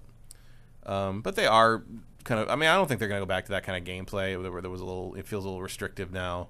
I'll see what they do. I would like to see the Blade in the Crowd concept come back. Like because the original, that really only existed in the first couple games. Like the idea of like being this hide in plain sight kind of, which also lost some. It lost that idea in part when basically Ubisoft marketing decided that they all had to wear the same outfit. Right. Like the fact that that the Templars wear whatever they want, but the assassins have a uniform is very funny to me. It's pretty absurd, honestly. Like if you're wearing that hood at any time in the last 2,000 years, you're kind of marking yourself out as one of the assassins, whereas the Templars can literally be anything. And look like anyone. Yeah. It's not really a fair playing field. But like there was a point where like, Altair's, silhouette basically was iconic, they wanted to have the same thing on the cover for Ezio, and so Ezio had to wear, his branding. They had to wear Altair's outfit basically with some Italian flair, basically. Right. And now all the assassins wear something of that nature. Eventually, that little beak on the hood. That's all it takes. Yeah. Yep. So at some point you're sort of like, well, maybe if you all stop dressing like monks, like we wouldn't be able to see you all the time. I like the direction that the series has gone. Yeah, I've enjoyed the Ancient trilogy a lot. I think Valhalla is probably the weakest of the 3. I'd agree with well, I don't know. Because I like, I think Odyssey's the best of the 3. Agreed. Yeah. And I've played Origins twice, 100% through, and like I don't know. It's tough between Origins and Valhalla for me. The Egyptian setting does more for me. Okay. And I like Bayek as a character more than Ivor. Fair enough. Also, like Origins is big and goes on, but like Valhalla really it just won't stop at this point, and it's gigantic. Yeah. So I'm okay with them making a tighter experience. Like I would be fine. Technically, a tighter Assassin's Creed experience could be 120 hours, and it's still tighter than what they've been making. I'm thinking more like 25 to 30 hours or so. Like I'm cool with that part of it. I don't necessarily want to go back to a place where it's all about stealth. Like I like to have the option of how to play these games. Like again, I like to have a little more reward for stealth. Like that's the problem. Yeah. Like stealth doesn't really get you anything to the point that like it's certainly in this and Odyssey, I don't do stealth because I'm like, you know what? It's going to be faster if I just kill everybody. Yeah. Like everybody come to me. I don't have to go looking for you and sneak around behind you. I'm just going to hit you with an axe until you fall over. Like that's. So if you give me a little more of a reward or a little more, or at least even just make the character not quite so much of an invincible badass, because that was the thing with like in the Ezio days, like, yeah, if you knew how to do the counters properly, you could basically fight off 14 guys at once. Because they take their turns. Yeah, they take turns. But like, you make them a little more fragile. Yeah. Make your character like beatable. That would be a different thing. This is one franchise that I'm happy with the direction that it's gone. And I did see on the site today, I think, people were talking about, I had mentioned the review scores for Horizon Forbidden West in this morning's Good Morning Gaming. I think it was Erebus Jones who was wondering if people have just finally reached the point with games designed this way of just burning out. Mm-hmm. And I would say the bloat of some of these games I'm a little burnt out on. I don't need to spend 180 hours playing a game. I just don't. So for Valhalla on Time to Beat, the main story is 60 hours. Yeah, it's too much. It's that's way too much. Like, main plus extra is 92 and a half. And like that's a lot. Like, I would rather them make a 40 or 50 hour game, and then if they're going to be of that quality, then sure, get one out every year. I'd rather have one Assassin's Creed game every year that changes a little bit, has a new setting and things like that, that's 40 hours long, than get one every 2 or 3 years it's 180 hours long. Do you agree with that? It depends. It depends on the quality of it. Because I don't like the yearly. The one of the things I didn't like about the yearly release is that none of the games had parity with each other in terms of features or how they worked, because they had different teams working on everything. They could do a better job of that. So you'd have like a game that came out that had an advancement in how the game played that I liked a lot, and then the next year's wouldn't have it because that team started working on that game like 6 months after the other team made the previous year's game, so they weren't able to incorporate that new idea because it wasn't made yet. Yeah. So like I would like them to have more of a progression. And I do feel like these last three games have felt like they were building on each other. Mm-hmm. I'd agree with that for sure. And I would like that to continue. Do they need to be 150-hour sprawling opuses? No, I don't need that. I could go back to a size more comparable to like Brotherhood. Me too. And be happy with that. But I would like the consistency of progress to be there. I would like to never lose features again. Do you think people are burning out on the open world action RPG at this point? These sprawling adventures that last I don't think dozens so. of I mean, hours? most people don't play them all. Yeah. Like we're weird in that regard. And I'm still not burnt out on them. So no, and I still like them. I'm still looking forward to Horizon. They're still my favorite games. Yeah. Yeah. So I don't mind. I haven't got there yet. And Assassin's Creed, these games have sort of become like, with Valhalla, it's like I didn't even really seek out a whole lot of information about it because I just knew what I was getting and I was going to be happy with that. It's a known quantity at this point. Yeah. Although now with Rift, maybe it's not. So in that way, I'm kind of cool with it, like just switching things up a little bit. Now, I don't want like an 8-hour Assassin's Creed either. I don't want it to go so far in the other direction where it's almost become something I don't recognize anymore. Mm-hmm. But I do think that they could dial things back a little bit and still sell just as many copies of the game, most importantly for Ubisoft. Like, I don't think if they have a 20, 30-hour Assassin's Creed that, like, people are going to read reviews and be like, well, I'm not buying that. It's not 180 hours. Like, I don't think that'll happen at all. And they could get more varied output out there. Yeah, you can definitely cut the bloat down. Because that's what I don't like is that, there's 180 hours of Viking content.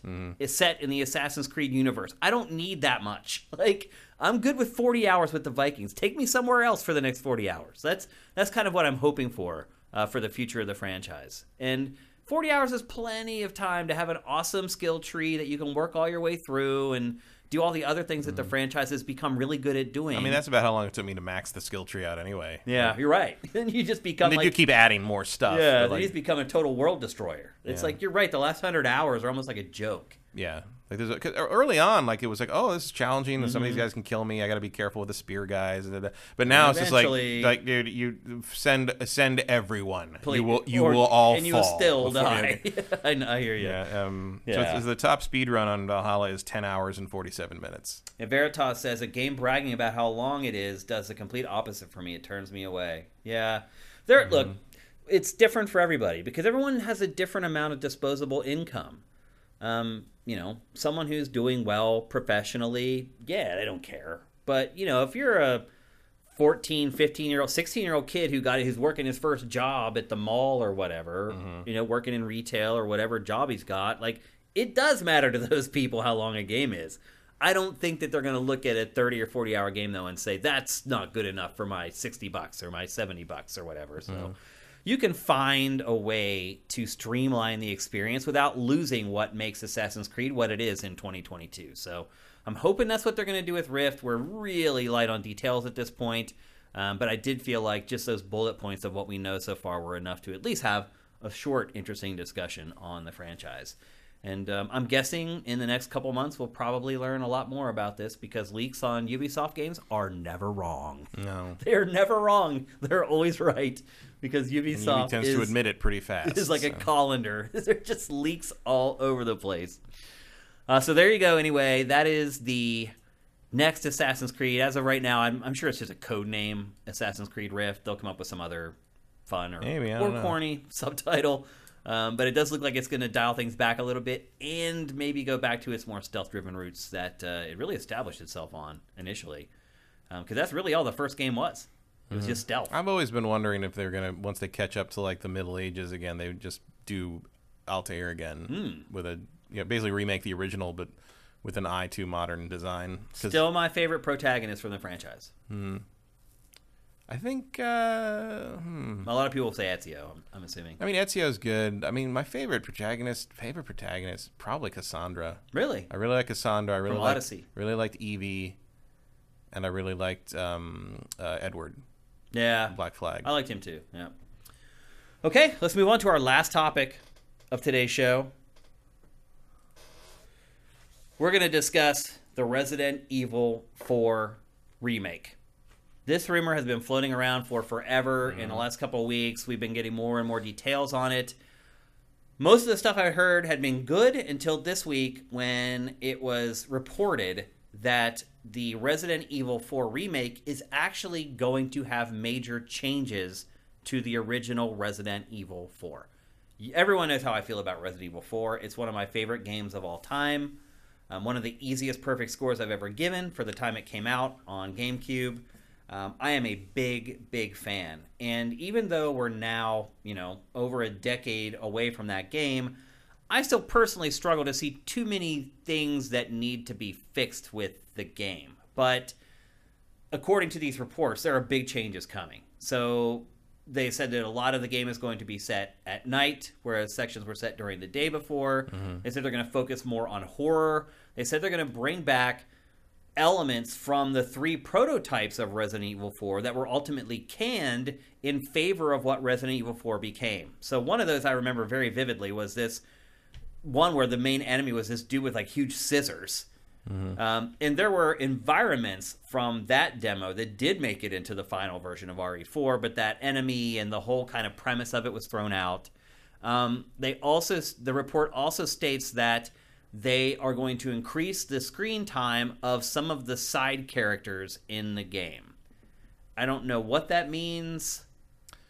I don't know, playable like Wesker? I don't know. Salazar side quest. Can you think of any characters in that game where you finished it, you're like, man, I wish I saw more of so-and-so? Not really. I mean, I guess Ada, but she did get some playable stuff later. Significant, screen time eventually. Yeah. And so, Matt, I guess what I'm getting at here is, like, to me, Resident Evil 4 is one of the perfect action games that I've played throughout my career. And I really struggle to see anything that needs to be fixed with it. And as the lower third says, like, why are you trying to fix something that isn't broken? Yeah, well, I mean, they did make pretty substantial changes to 2 and 3 as well. Like, the base layer is still there, but like Resident Evil 2 remake is not Resident Evil 2. Like, it's pretty close though. Not in terms of what you're doing and kind of all the things that the base the landmarks are there, but everything that happens in between is very different. So if they're taking that same philosophy, I can see where they're coming from. Obviously, there's a way to you could claim that like Resident Evil 4 doesn't need the help in the way that 2 and 3 did, because 2 and 3 are much older.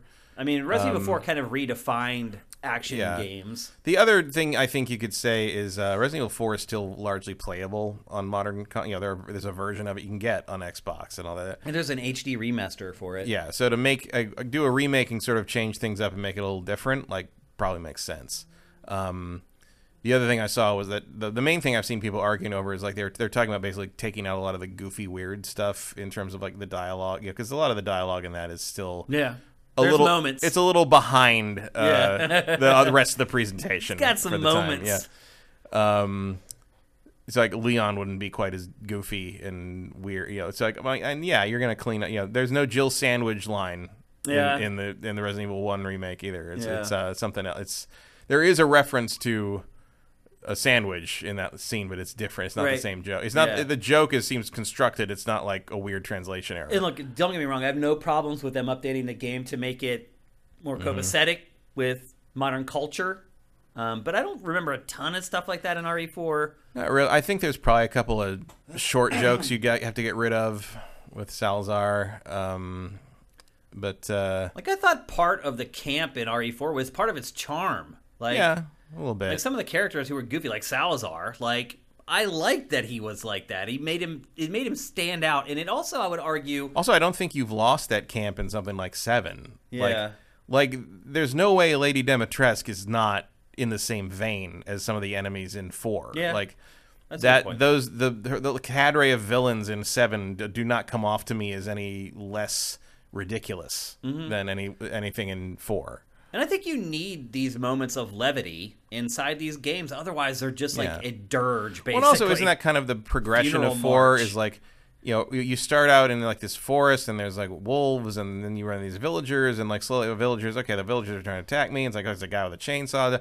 Oh, I shot the head off that guy and there's like giant weird tentacle thing pops out. And like that's sort of like the fun of the discovery of 4 is like, you start in what feels like a pretty grounded setting especially for Resident Evil, and by the end you're fighting these giant trolls and you would never have guessed that these crazy things were in this little village you enter at the beginning, and that kind of the build of that is sort of one of the strengths of that game. So hopefully they wouldn't lose that. Now, there are things that I would tweak a little bit, like the sniping section in the castle. Like I would tweak that a little bit and make it a little more fun. I would like to make Ashley a little more useful. Just having her hide in boxes all the time is not interesting, Yep. Although I will always love where you tell her it's like time to come out and the box just pops open and she stands straight up out of the box and it's a very funny animation, even though I don't think it's supposed to be. But setting some of the stuff at night instead of the daytime, I think that's a terrible idea. I like that the open of this game is in the daytime and you can actually see the enemies for what they are instead of hiding in the shadows and kind of trying to make out what they are, what they're supposed to be. And it's not like it's a bright sunny day or anything. No. It's like you're already kind of there. You don't need to change that. Really. Yeah, I don't get why they would do that kind of stuff. It doesn't. Usually, you're going to do that. You do it to hide stuff. Yeah, you make it so you have to render. But you've already got the fog. You do fog environments and make it look good. Yeah, they said their goal was to make it scarier, but Resident Evil 4 isn't scary. It's not but that's why it was successful because it wasn't relying on cheap jump scares and I don't know. The series does stop being a horror series to a large degree for 4, 5, and 6, but I don't mind that. I don't either. I thought it became better after that. So, and I know some people may disagree with me that they do view Resident Evil as a horror game, and some people may not like 4, 5, 6, and 7. I don't know. Well, actually, it was 7 they traded the horror for intensity, basically, which is fine. I definitely. 4 is head and shoulders above everything else in the entire series. There was moments I was scared playing 4. But you're right, it's for different reasons. Yeah. I remember coming back from playing this at the Capcom event they did in Vegas and coming back and be like, Resident Evil 4 is amazing. They made an incredible, and everyone was like, because that was when no one really, RE3, and everyone kind of thought Resident Evil was sort of. I remember Adam and even you to some degree were just really that was. I'm like, man, do I come back from these events gushing over shit too often? Normally, I'm just I had to play this stupid thing and I don't care. But Resident Evil 4 was I was not ready for it. I was it's just how it felt. Especially after Code Veronica. Code Veronica. I thought Code Veronica was good at the time. Yeah, I liked it for sure because it was nice that it was 3D and it was we weren't doing the fixed camera angles anymore. But man, I tried to play that again when it came out on 360. And so did a couple of my friends who were also a much bigger horror game and Resident Evil fans than I was, and they loved Code Veronica, and one of them considered it the best horror game ever, and we all started to play it the day it came out, and everyone quit that night. They're like, no, this doesn't work anymore. Yeah. How do you feel about just going back and changing games that were unanimously considered amazing at all, in general? It works sometimes. Final Fantasy VII Remake, actually, I don't know. I may actually like to play the original Final Fantasy VII more than the remake. Yeah, I definitely wouldn't call that out as a successful choice of that. I don't know. It doesn't happen very often because most developers and publishers are like, that's a sacred cow. We're not well, going also to touch it. mostly you don't touch games like that because it costs too much and it's too Right. much of a undertaking. Mm-hmm. You know, a lot of even like the really well regarded games, like people were saying in the chat earlier, why don't they do the Final Fantasy remake treatment to Chrono Trigger? And the answer to that is because not enough people care about Chrono Trigger. Yeah. Like That's true. Chrono Trigger's great. It's one of the Yeah. best things Square's ever made, but like the audience for that is like infinitesimal compared to the audience for Final Fantasy VII. Like Yeah. there's just no way around it. Yeah. I don't know. Like in the case of this, like it bothers me way less than it might otherwise because the original is so easily accessible. Mm-hmm. Like if Resident Evil 4 was like left on GameCube and there was no way to play it except on that, and like you had to Or have old Dolphin or hardware or something, whatever. yeah, like that would be different. But like Resident Evil 4 is on everything. Yeah. Like They haven't been shy about porting yeah, it, that's for like sure. to some degree, from a certain point of view, the only reason to make a remake of Resident Evil 4 is to change it, is to do like a remix of it to some degree. Okay, that's an interesting perspective. Because if you want to play the original, it's right there on the same platform. Yeah. I mean, I'll be honest with you, Matt. Like, I would be cool just playing it, the original, with PlayStation 5 level graphics. Yeah, like, I mean, I would do that, but I don't think that's you're already kind of selling that already. with a little you know? tweaks here and there. Like, Yeah. again, like the sniping section, you could tweak that a little bit. Like, some of the verbiage used in the game, you could remove it or alter it or whatever. Like, that stuff I'm cool with, but I don't know. I feel like it's a sacred cow to me for whatever reason. Yeah, I don't know. I don't hold it up like that to the degree, especially because it's so available. Yeah. It's not like George Lucas refusing to release the theatrical versions of Star Wars. Right. It's you can go back and play Resident Evil on almost any platform of your choice whenever you want. And now there's like mods on PC that do give it the graphics you're talking about. This and scene is still so awesome, by the way.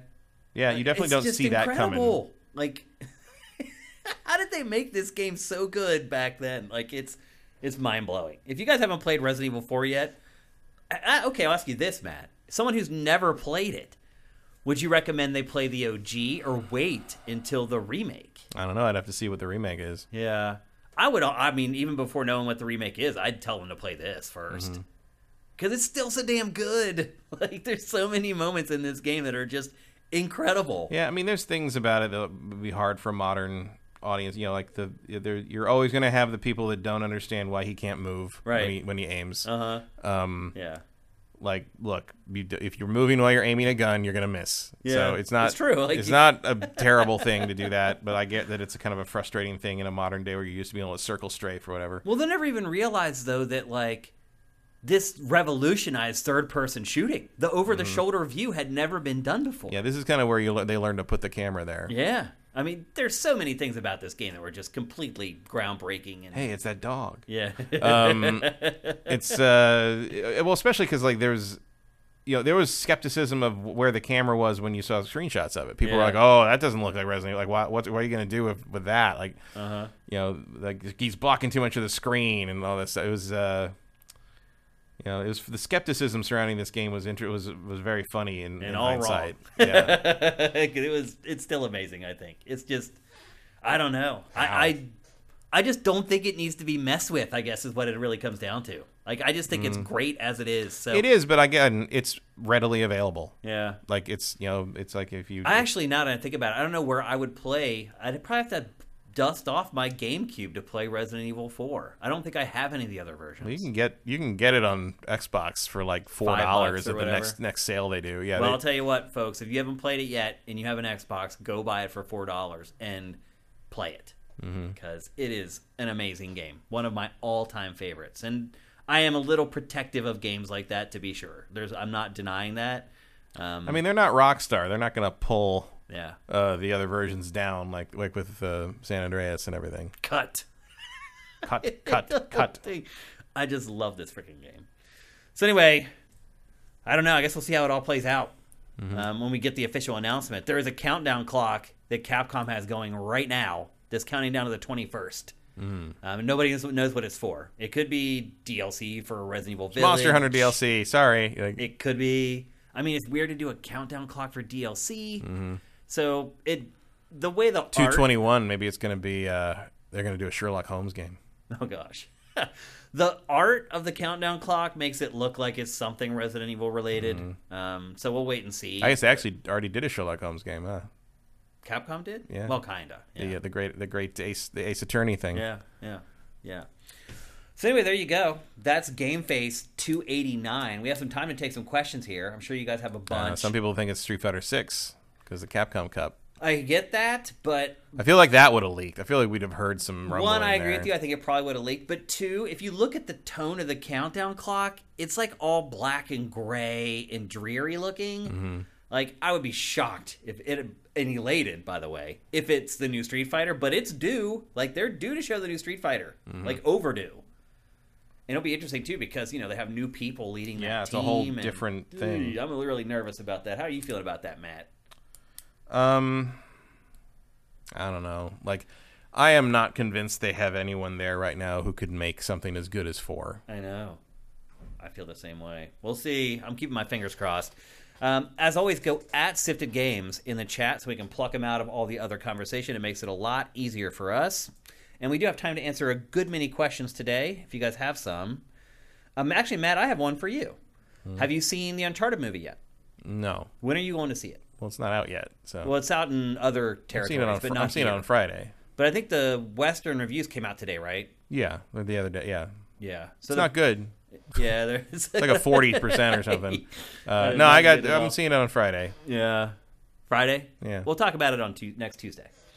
Also, by the way, I should add, next Tuesday is our last episode of GameFace from this studio. That's it. And the funny part is like all the other businesses in here are moving out this weekend.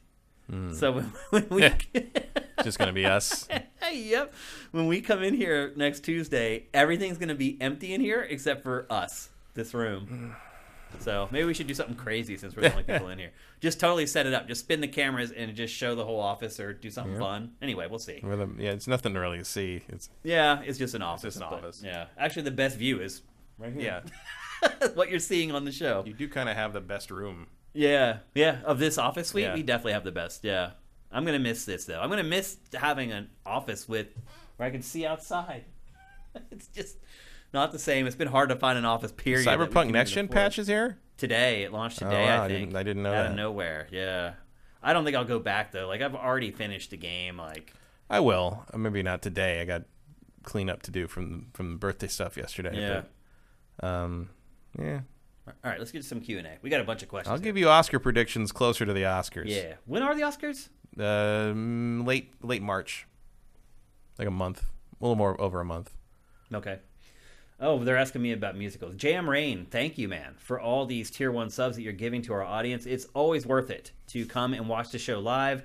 We're here every Tuesday at 1 p.m. Pacific, 4 p.m. Eastern at twitch.tv/SiftedGames. If you're someone who's listening to the audio version of the podcast, you should stop in for a live recording sometime. Even if you're working, man, just put in your AirPods or whatever and listen while you're working along. It'll make the 3 hours of your afternoon go by real fast. Okay, let's get to Zet Saber.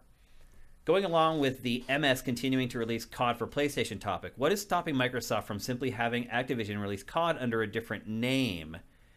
It is then considered a new IP. Does not have to be released on PlayStation, and the FTC can't penalize Microsoft since it loopholes the perpetuity clause. There's no way they would ever do that. Because Call of Duty is too much an automatic buy. Yeah, that's why they trying to communicate what the new name is would be like too difficult. Yeah, I mean that's one of the big reasons they bought Activision Blizzard is for the Call of Duty IP, the brand. So I don't see that happening. I see what you're saying, and it would be kind of slick and smart to do that, but it would cost them too much money. Yeah, the rebranding. How do you rebrand Call of Duty at this point? Like you can't. I don't think. And be successful at it. I mean, I guess you could drop the Call of Duty name and just call it Black Ops or Modern Warfare or whatever. That's true. You might be able to get away with that and have it still work. That probably skirts that well enough. Or just change it to COD, C-O-D, and get rid of the whole Call of Duty thing. But still, I don't see it happening. Good question, though, Zet Saber. Nolan Elric, he's been prolific today in our chat. Hey, Matt, have you seen or played the new Godzilla pin? I don't even know what that means. Pinball game. Oh, pinball game. It's being regarded as one of the best tables ever, up there with the Williams Valley Classics. I drove 3 hours to play it last weekend. It's great. I have not played that, but I do want to. I didn't even know about this. Yeah, it's pretty new. I don't think there's any in LA. or I would have gone by now. I will. If you find out about one, I'll go. I'm a huge I'm hoping pinball player. 84 gets it. Because Okay. they have a pretty big pinball selection. I do remember, like, at a local pizzeria in my little dinky town that I lived in when I was growing up, they got the first multi-leveled pinball machine, Haunted House. Mm-hmm. And it just blew my mind. It cost $1 to play instead of, like, a quarter or 50 cents or whatever. And that just blew my mind. And that, you know what? That pinball table is still amazing. It's still really good. One of the classics. Absolutely. I love pinball. And someday, if I ever have a home, I will own a pinball machine. And it'll probably be Pinbot or Funhouse. What are your favorite pinball tables? Or maybe this one. Maybe it's awesome. It's up there. Mine would be Twilight Zone. That's a good one too. I like Twilight Zone, Whitewater. Oh yeah, I forgot about that one. That one's good too. Is that the one that has the spinning in the middle? Yeah. Yeah. That's Whirlwind. And Hurricane as well. Yeah. That's the one I remember. A couple of them do that. Whitewater has Bigfoot and some stuff in it. That one I liked. Wasn't it have people like whitewater rafting on it? Yeah. Yeah, I remember. Theater of Magic. That's a good one like too. that one a lot. Yeah, that's a really good one. And Monster Bash. I don't think I remember that one. I think I think that's what it's called. Yeah, because you're building a band out of like the classic Universal monsters. Yeah, I don't think I remember that one. It's good. It's silly but fun. Yeah, I freaking love pinball. Love it. The Legacy mouthful mode from Kirby and the Forgotten Land reminds me of Mario's hat in Odyssey. Nintendo needs to tell us what happens if Kirby inhales Mario's hat. That's like putting a portable hole. That's like putting a portable hole in a bag of holding. Like just mutual annihilation. That's a good one. Good. It wasn't even a question; it was a statement, but it was a really good one. Makes you wonder if is Mario's hat of the same Cloth. Elder Thing race as Kirby? Like, are they from the same end of the universe kind of thing? Ashes in the Hourglass. Shane, last week you said that West Side Story is the only musical you've ever liked. My question is, have you seen any of the classic Hollywood musicals of the 50s and 40s? Personally, I would recommend Singing in the Rain, Meet Me in St. Louis, and my favorite, The Young Girls of Rockefort. I'm sure Matt will co-sign at least one of these recommendations. I mean, Singing in the Rain is classic. I mean, you can't really go wrong with that one. Everybody knows Singing in the Rain. Meet Me in St. Louis, I'm familiar with. I've never even heard of The Young Girls of Rockefort. I'll say this. So it is weird because when I was growing up, I was in musicals. Not only was I in musicals, I was like the lead in our musicals in elementary school. And then I got to middle school and I was in the choir and I kind of got out of it. I have two aunts who are huge or were huge into musicals. Amazing singing voices. They always had the leads in the local productions. So it is bizarre. I was raised around musicals and I don't like them. When I watch a musical, I always feel like I'd rather just have someone deliver the line instead of sing it. That's really what bothers me the most. I'm like, just get to it. I don't want to hear you. It's just weird. It's like part of it is just like a film where they're acting like the real world, where you just talk to somebody, and then all of a sudden it just whips into a song. It just seems absurd to me. And the older I've gotten, the more absurd it. I will say that having seen the Spielberg West Side Story last week, I think I mean, it was really good. It's very, very good. A great adaptation and more based on the stage play. And I think there's organizational things about the stage play that make more sense, and Spielberg took those, and that was good. But I think in general, I prefer the artificiality of sort of the old style filmed musicals. Like, because modern film musical adaptations tend to try to set things in the real world, and then just everybody acts naturally until it's time to sing.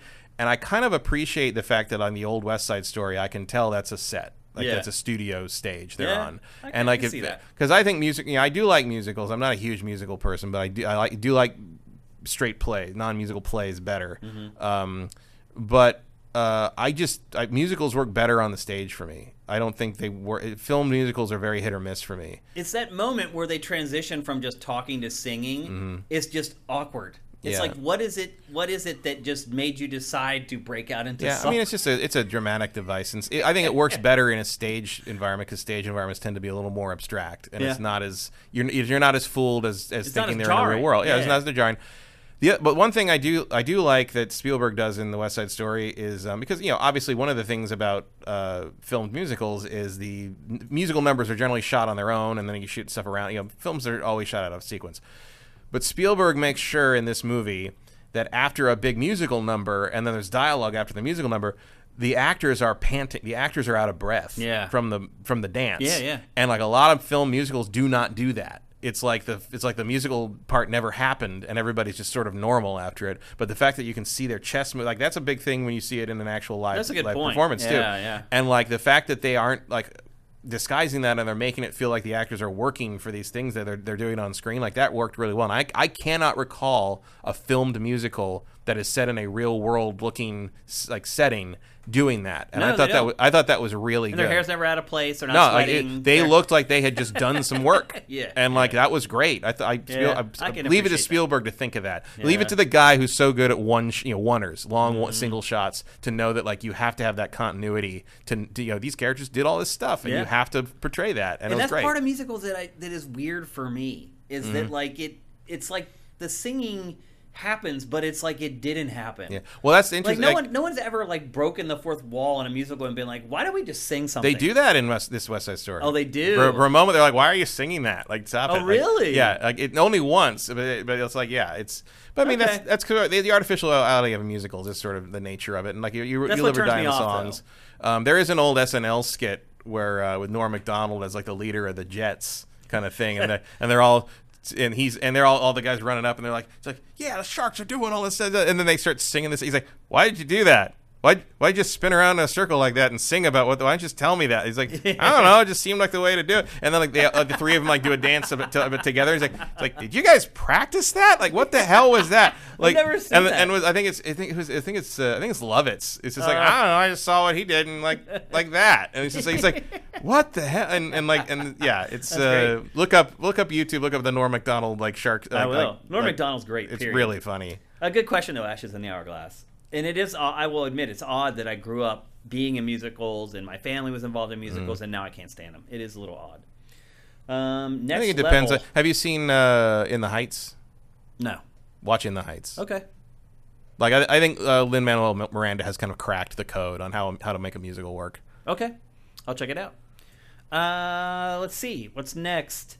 Next level. What game does Xbox have until Starfield? It feels like a ghost town on Xbox compared to the other consoles.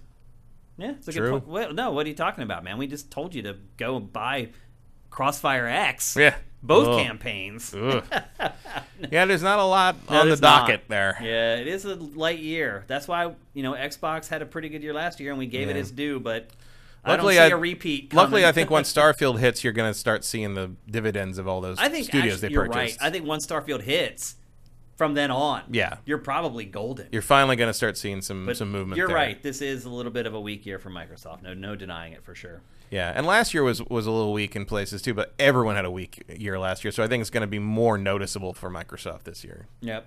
Here's our boy Sneaky. Matt, are you going to buy the Lego Horizon Zero Dawn set? How many? Shane, make him live stream the build. My preview set is on the way. Excited more than the game. Oh, sacrilege. I don't know if I will. I'll have to take closer looks at them. I don't have a lot of room for that stuff anymore. Like, I've got the Star Wars Legos everywhere. My mom sent me the giant, the new Ultimate Collector's Series AT-AT for my birthday. So that's, wouldn't fit on this table. Yeah. Like it's big. So I only have so many places to put these big crazy sets, and it's cool that they're making that. And also if they announce that they are in fact doing Transformers Legos, I'm going to have to figure that out. So Horizon's probably going to fall by the wayside there. Yep. I could maybe see getting the tall neck, just because it's an iconic it's an iconic thing, and it's going to be hard for me to resist having an Aloy minifigure. Like that's pretty cool. So we'll see. We got to play the games first, man. The game's a beast. It's going to take us a while to get through that, but I'm ready. I hope you're ready. AJ the Legend Watson, Cyberpunk next gen patches here. Are you giving it a roll? I already finished Cyberpunk 2077, so probably not for me. What about you, Matt? I'll try. I didn't finish it, so I'll at least go see what it looks like now. Okay. It's not that long actually. Cyberpunk 2077. No. It's not like one of those. It feels like a huge chunk was cut out of the beginning. I still believe that montage when you first get to Night City. And like you see sort of the year that where like you're coming with what's his name? Mm-hmm. What's his name? Johnny Silverhand No, your friend. in You know, Cyberpunk. the big guy. Yeah. Oh, You know what I'm talking about. I know who you're talking about. I I can't don't remember his remember his name. name. Yeah. That's probably not a good sign. Jamie, is it it? I don't think so. Something like that? I don't think I so. can't remember. Yeah. But yeah, like I feel like that montage was originally like a big chunk of the game. Probably. Like fighting your way up through the ranks of Night City until you get noticed enough to be part of this big score. It does just kind of jump. Yeah. Yeah. You're probably right. You're like, we'll just put him on. Jackie. That was it. Jackie. Yeah. Meathead. Alias Who Jack. ended up not actually being Alias Meathead when it was all Jackie. said and done. Yeah. There's parts of that game that affected me pretty good, actually. Some emotionally. AJ, go Los Angeles Rams. Congratulations, my friend. In fact, I'll give you a round of applause for your team winning the Super Bowl. Congrats. It was great to be here in LA and hear the fireworks and the gunshots as they won. I mean, those would have happened even if they hadn't won. Yeah. AJ, I feel bad. Hell of a halftime show. Amazing halftime show. So LA, it was nice to see the celebration of LA and California as the halftime show in the stadium in LA, and LA won. Like it was a really good LA day. Yeah, and look, I'm obviously a hardcore Steelers fan, but I was rooting for the Rams. And look, I know that I picked the Bengals to win the game outright. And the Bengals should have. Sorry, AJ. It came close. Even I saw that blown the face mask call. Yeah, look, I did say that at the very least you should bet on the Bengals, and they did cover. So if any of you guys took my advice to bet on the Bengals and won money, you can put $1 or $2 in the Sifted tip jar. The other nice thing, Sifted.net/. The other nice thing was it was a good game. It was. It wasn't a blowout. It stayed. There was some drama in it. It was all good. Congratulations, AJ. Your squad got it. It wasn't as good. What was the game of like a few weeks ago that everyone said was like the best football game of all time or something? Well, there were 3. That was the Bills and the Chiefs. There were 3 games in one weekend that all went to overtime. It was like the best weekend of like NFL playoff football like ever, and I would probably agree with that.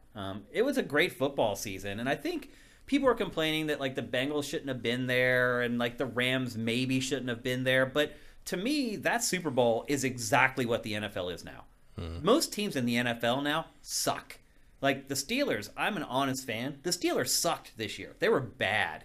And they made the playoffs. They were like 9-7-1. It's because the league sucks. There's so much parity now. There really aren't dominant teams. And any team can win on any given Sunday, blah, blah, blah. And I think that this Super Bowl was a perfect example of how that is. And so congratulations. The Rams were deserving. They won the Super Bowl, and now they have a Lombardi.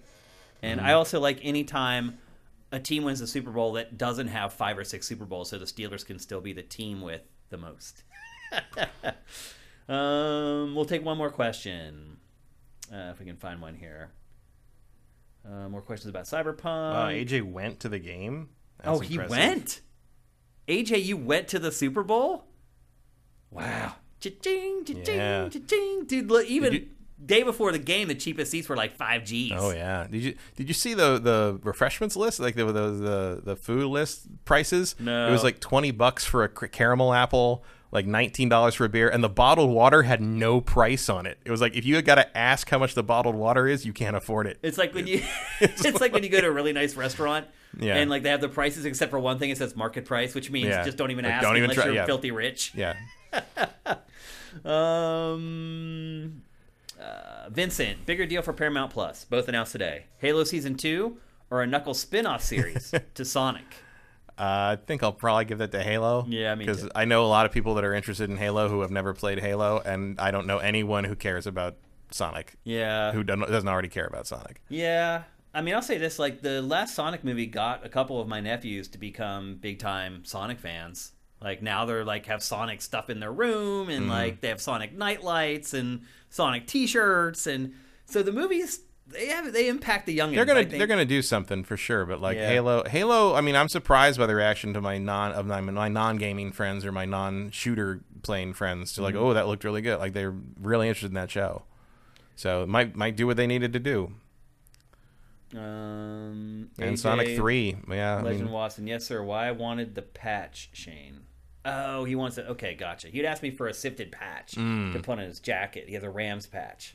Got it. Hey, if you can afford it, go for it, man. Like, if the Steelers played in the Super Bowl, I would probably spend whatever it costs to go. It's just you're, some of the stuff on the floor, the ground floor, was like $25,000. yeah. I mean, I wouldn't be sitting there. Yeah. Well, it's also to me. I mean, it's also interesting in the sense of like it's like so the people who like rooted for these teams all season who really cared about it. The Super Bowl is not for them. No, basically, it's not. I mean, it's just for rich people to make an appearance. Pretty and much. Somebody posted it was a great tweet. It's not with me right, but it's like. It's this guy who just tracks private jet flights. That's his whole Twitter is just he tracks private jet flights, and he's like, here's the private jet flights out of LA in the 5 hours after the end of the Super Bowl. It's like 140. Like it's just all the Celebs. multimillionaires just flying out to go home after the party.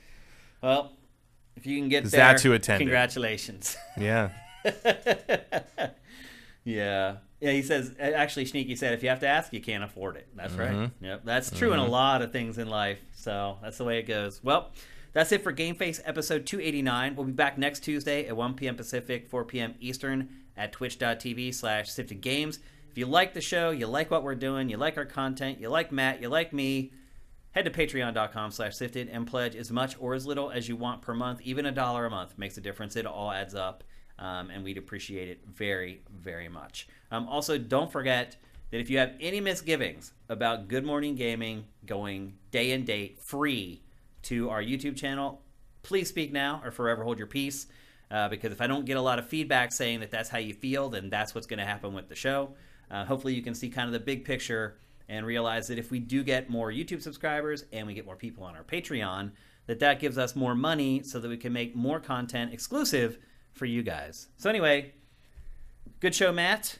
We'll be back next Tuesday for our last episode from this studio. I'm really going to be sad to leave here. It really sucks. It just seems like as soon as we get comfortable somewhere, we've always got to go, but that's the way life is. So thanks for watching, everyone. Thanks to everyone on the chat. There's still tons of people in our chat chatting it up.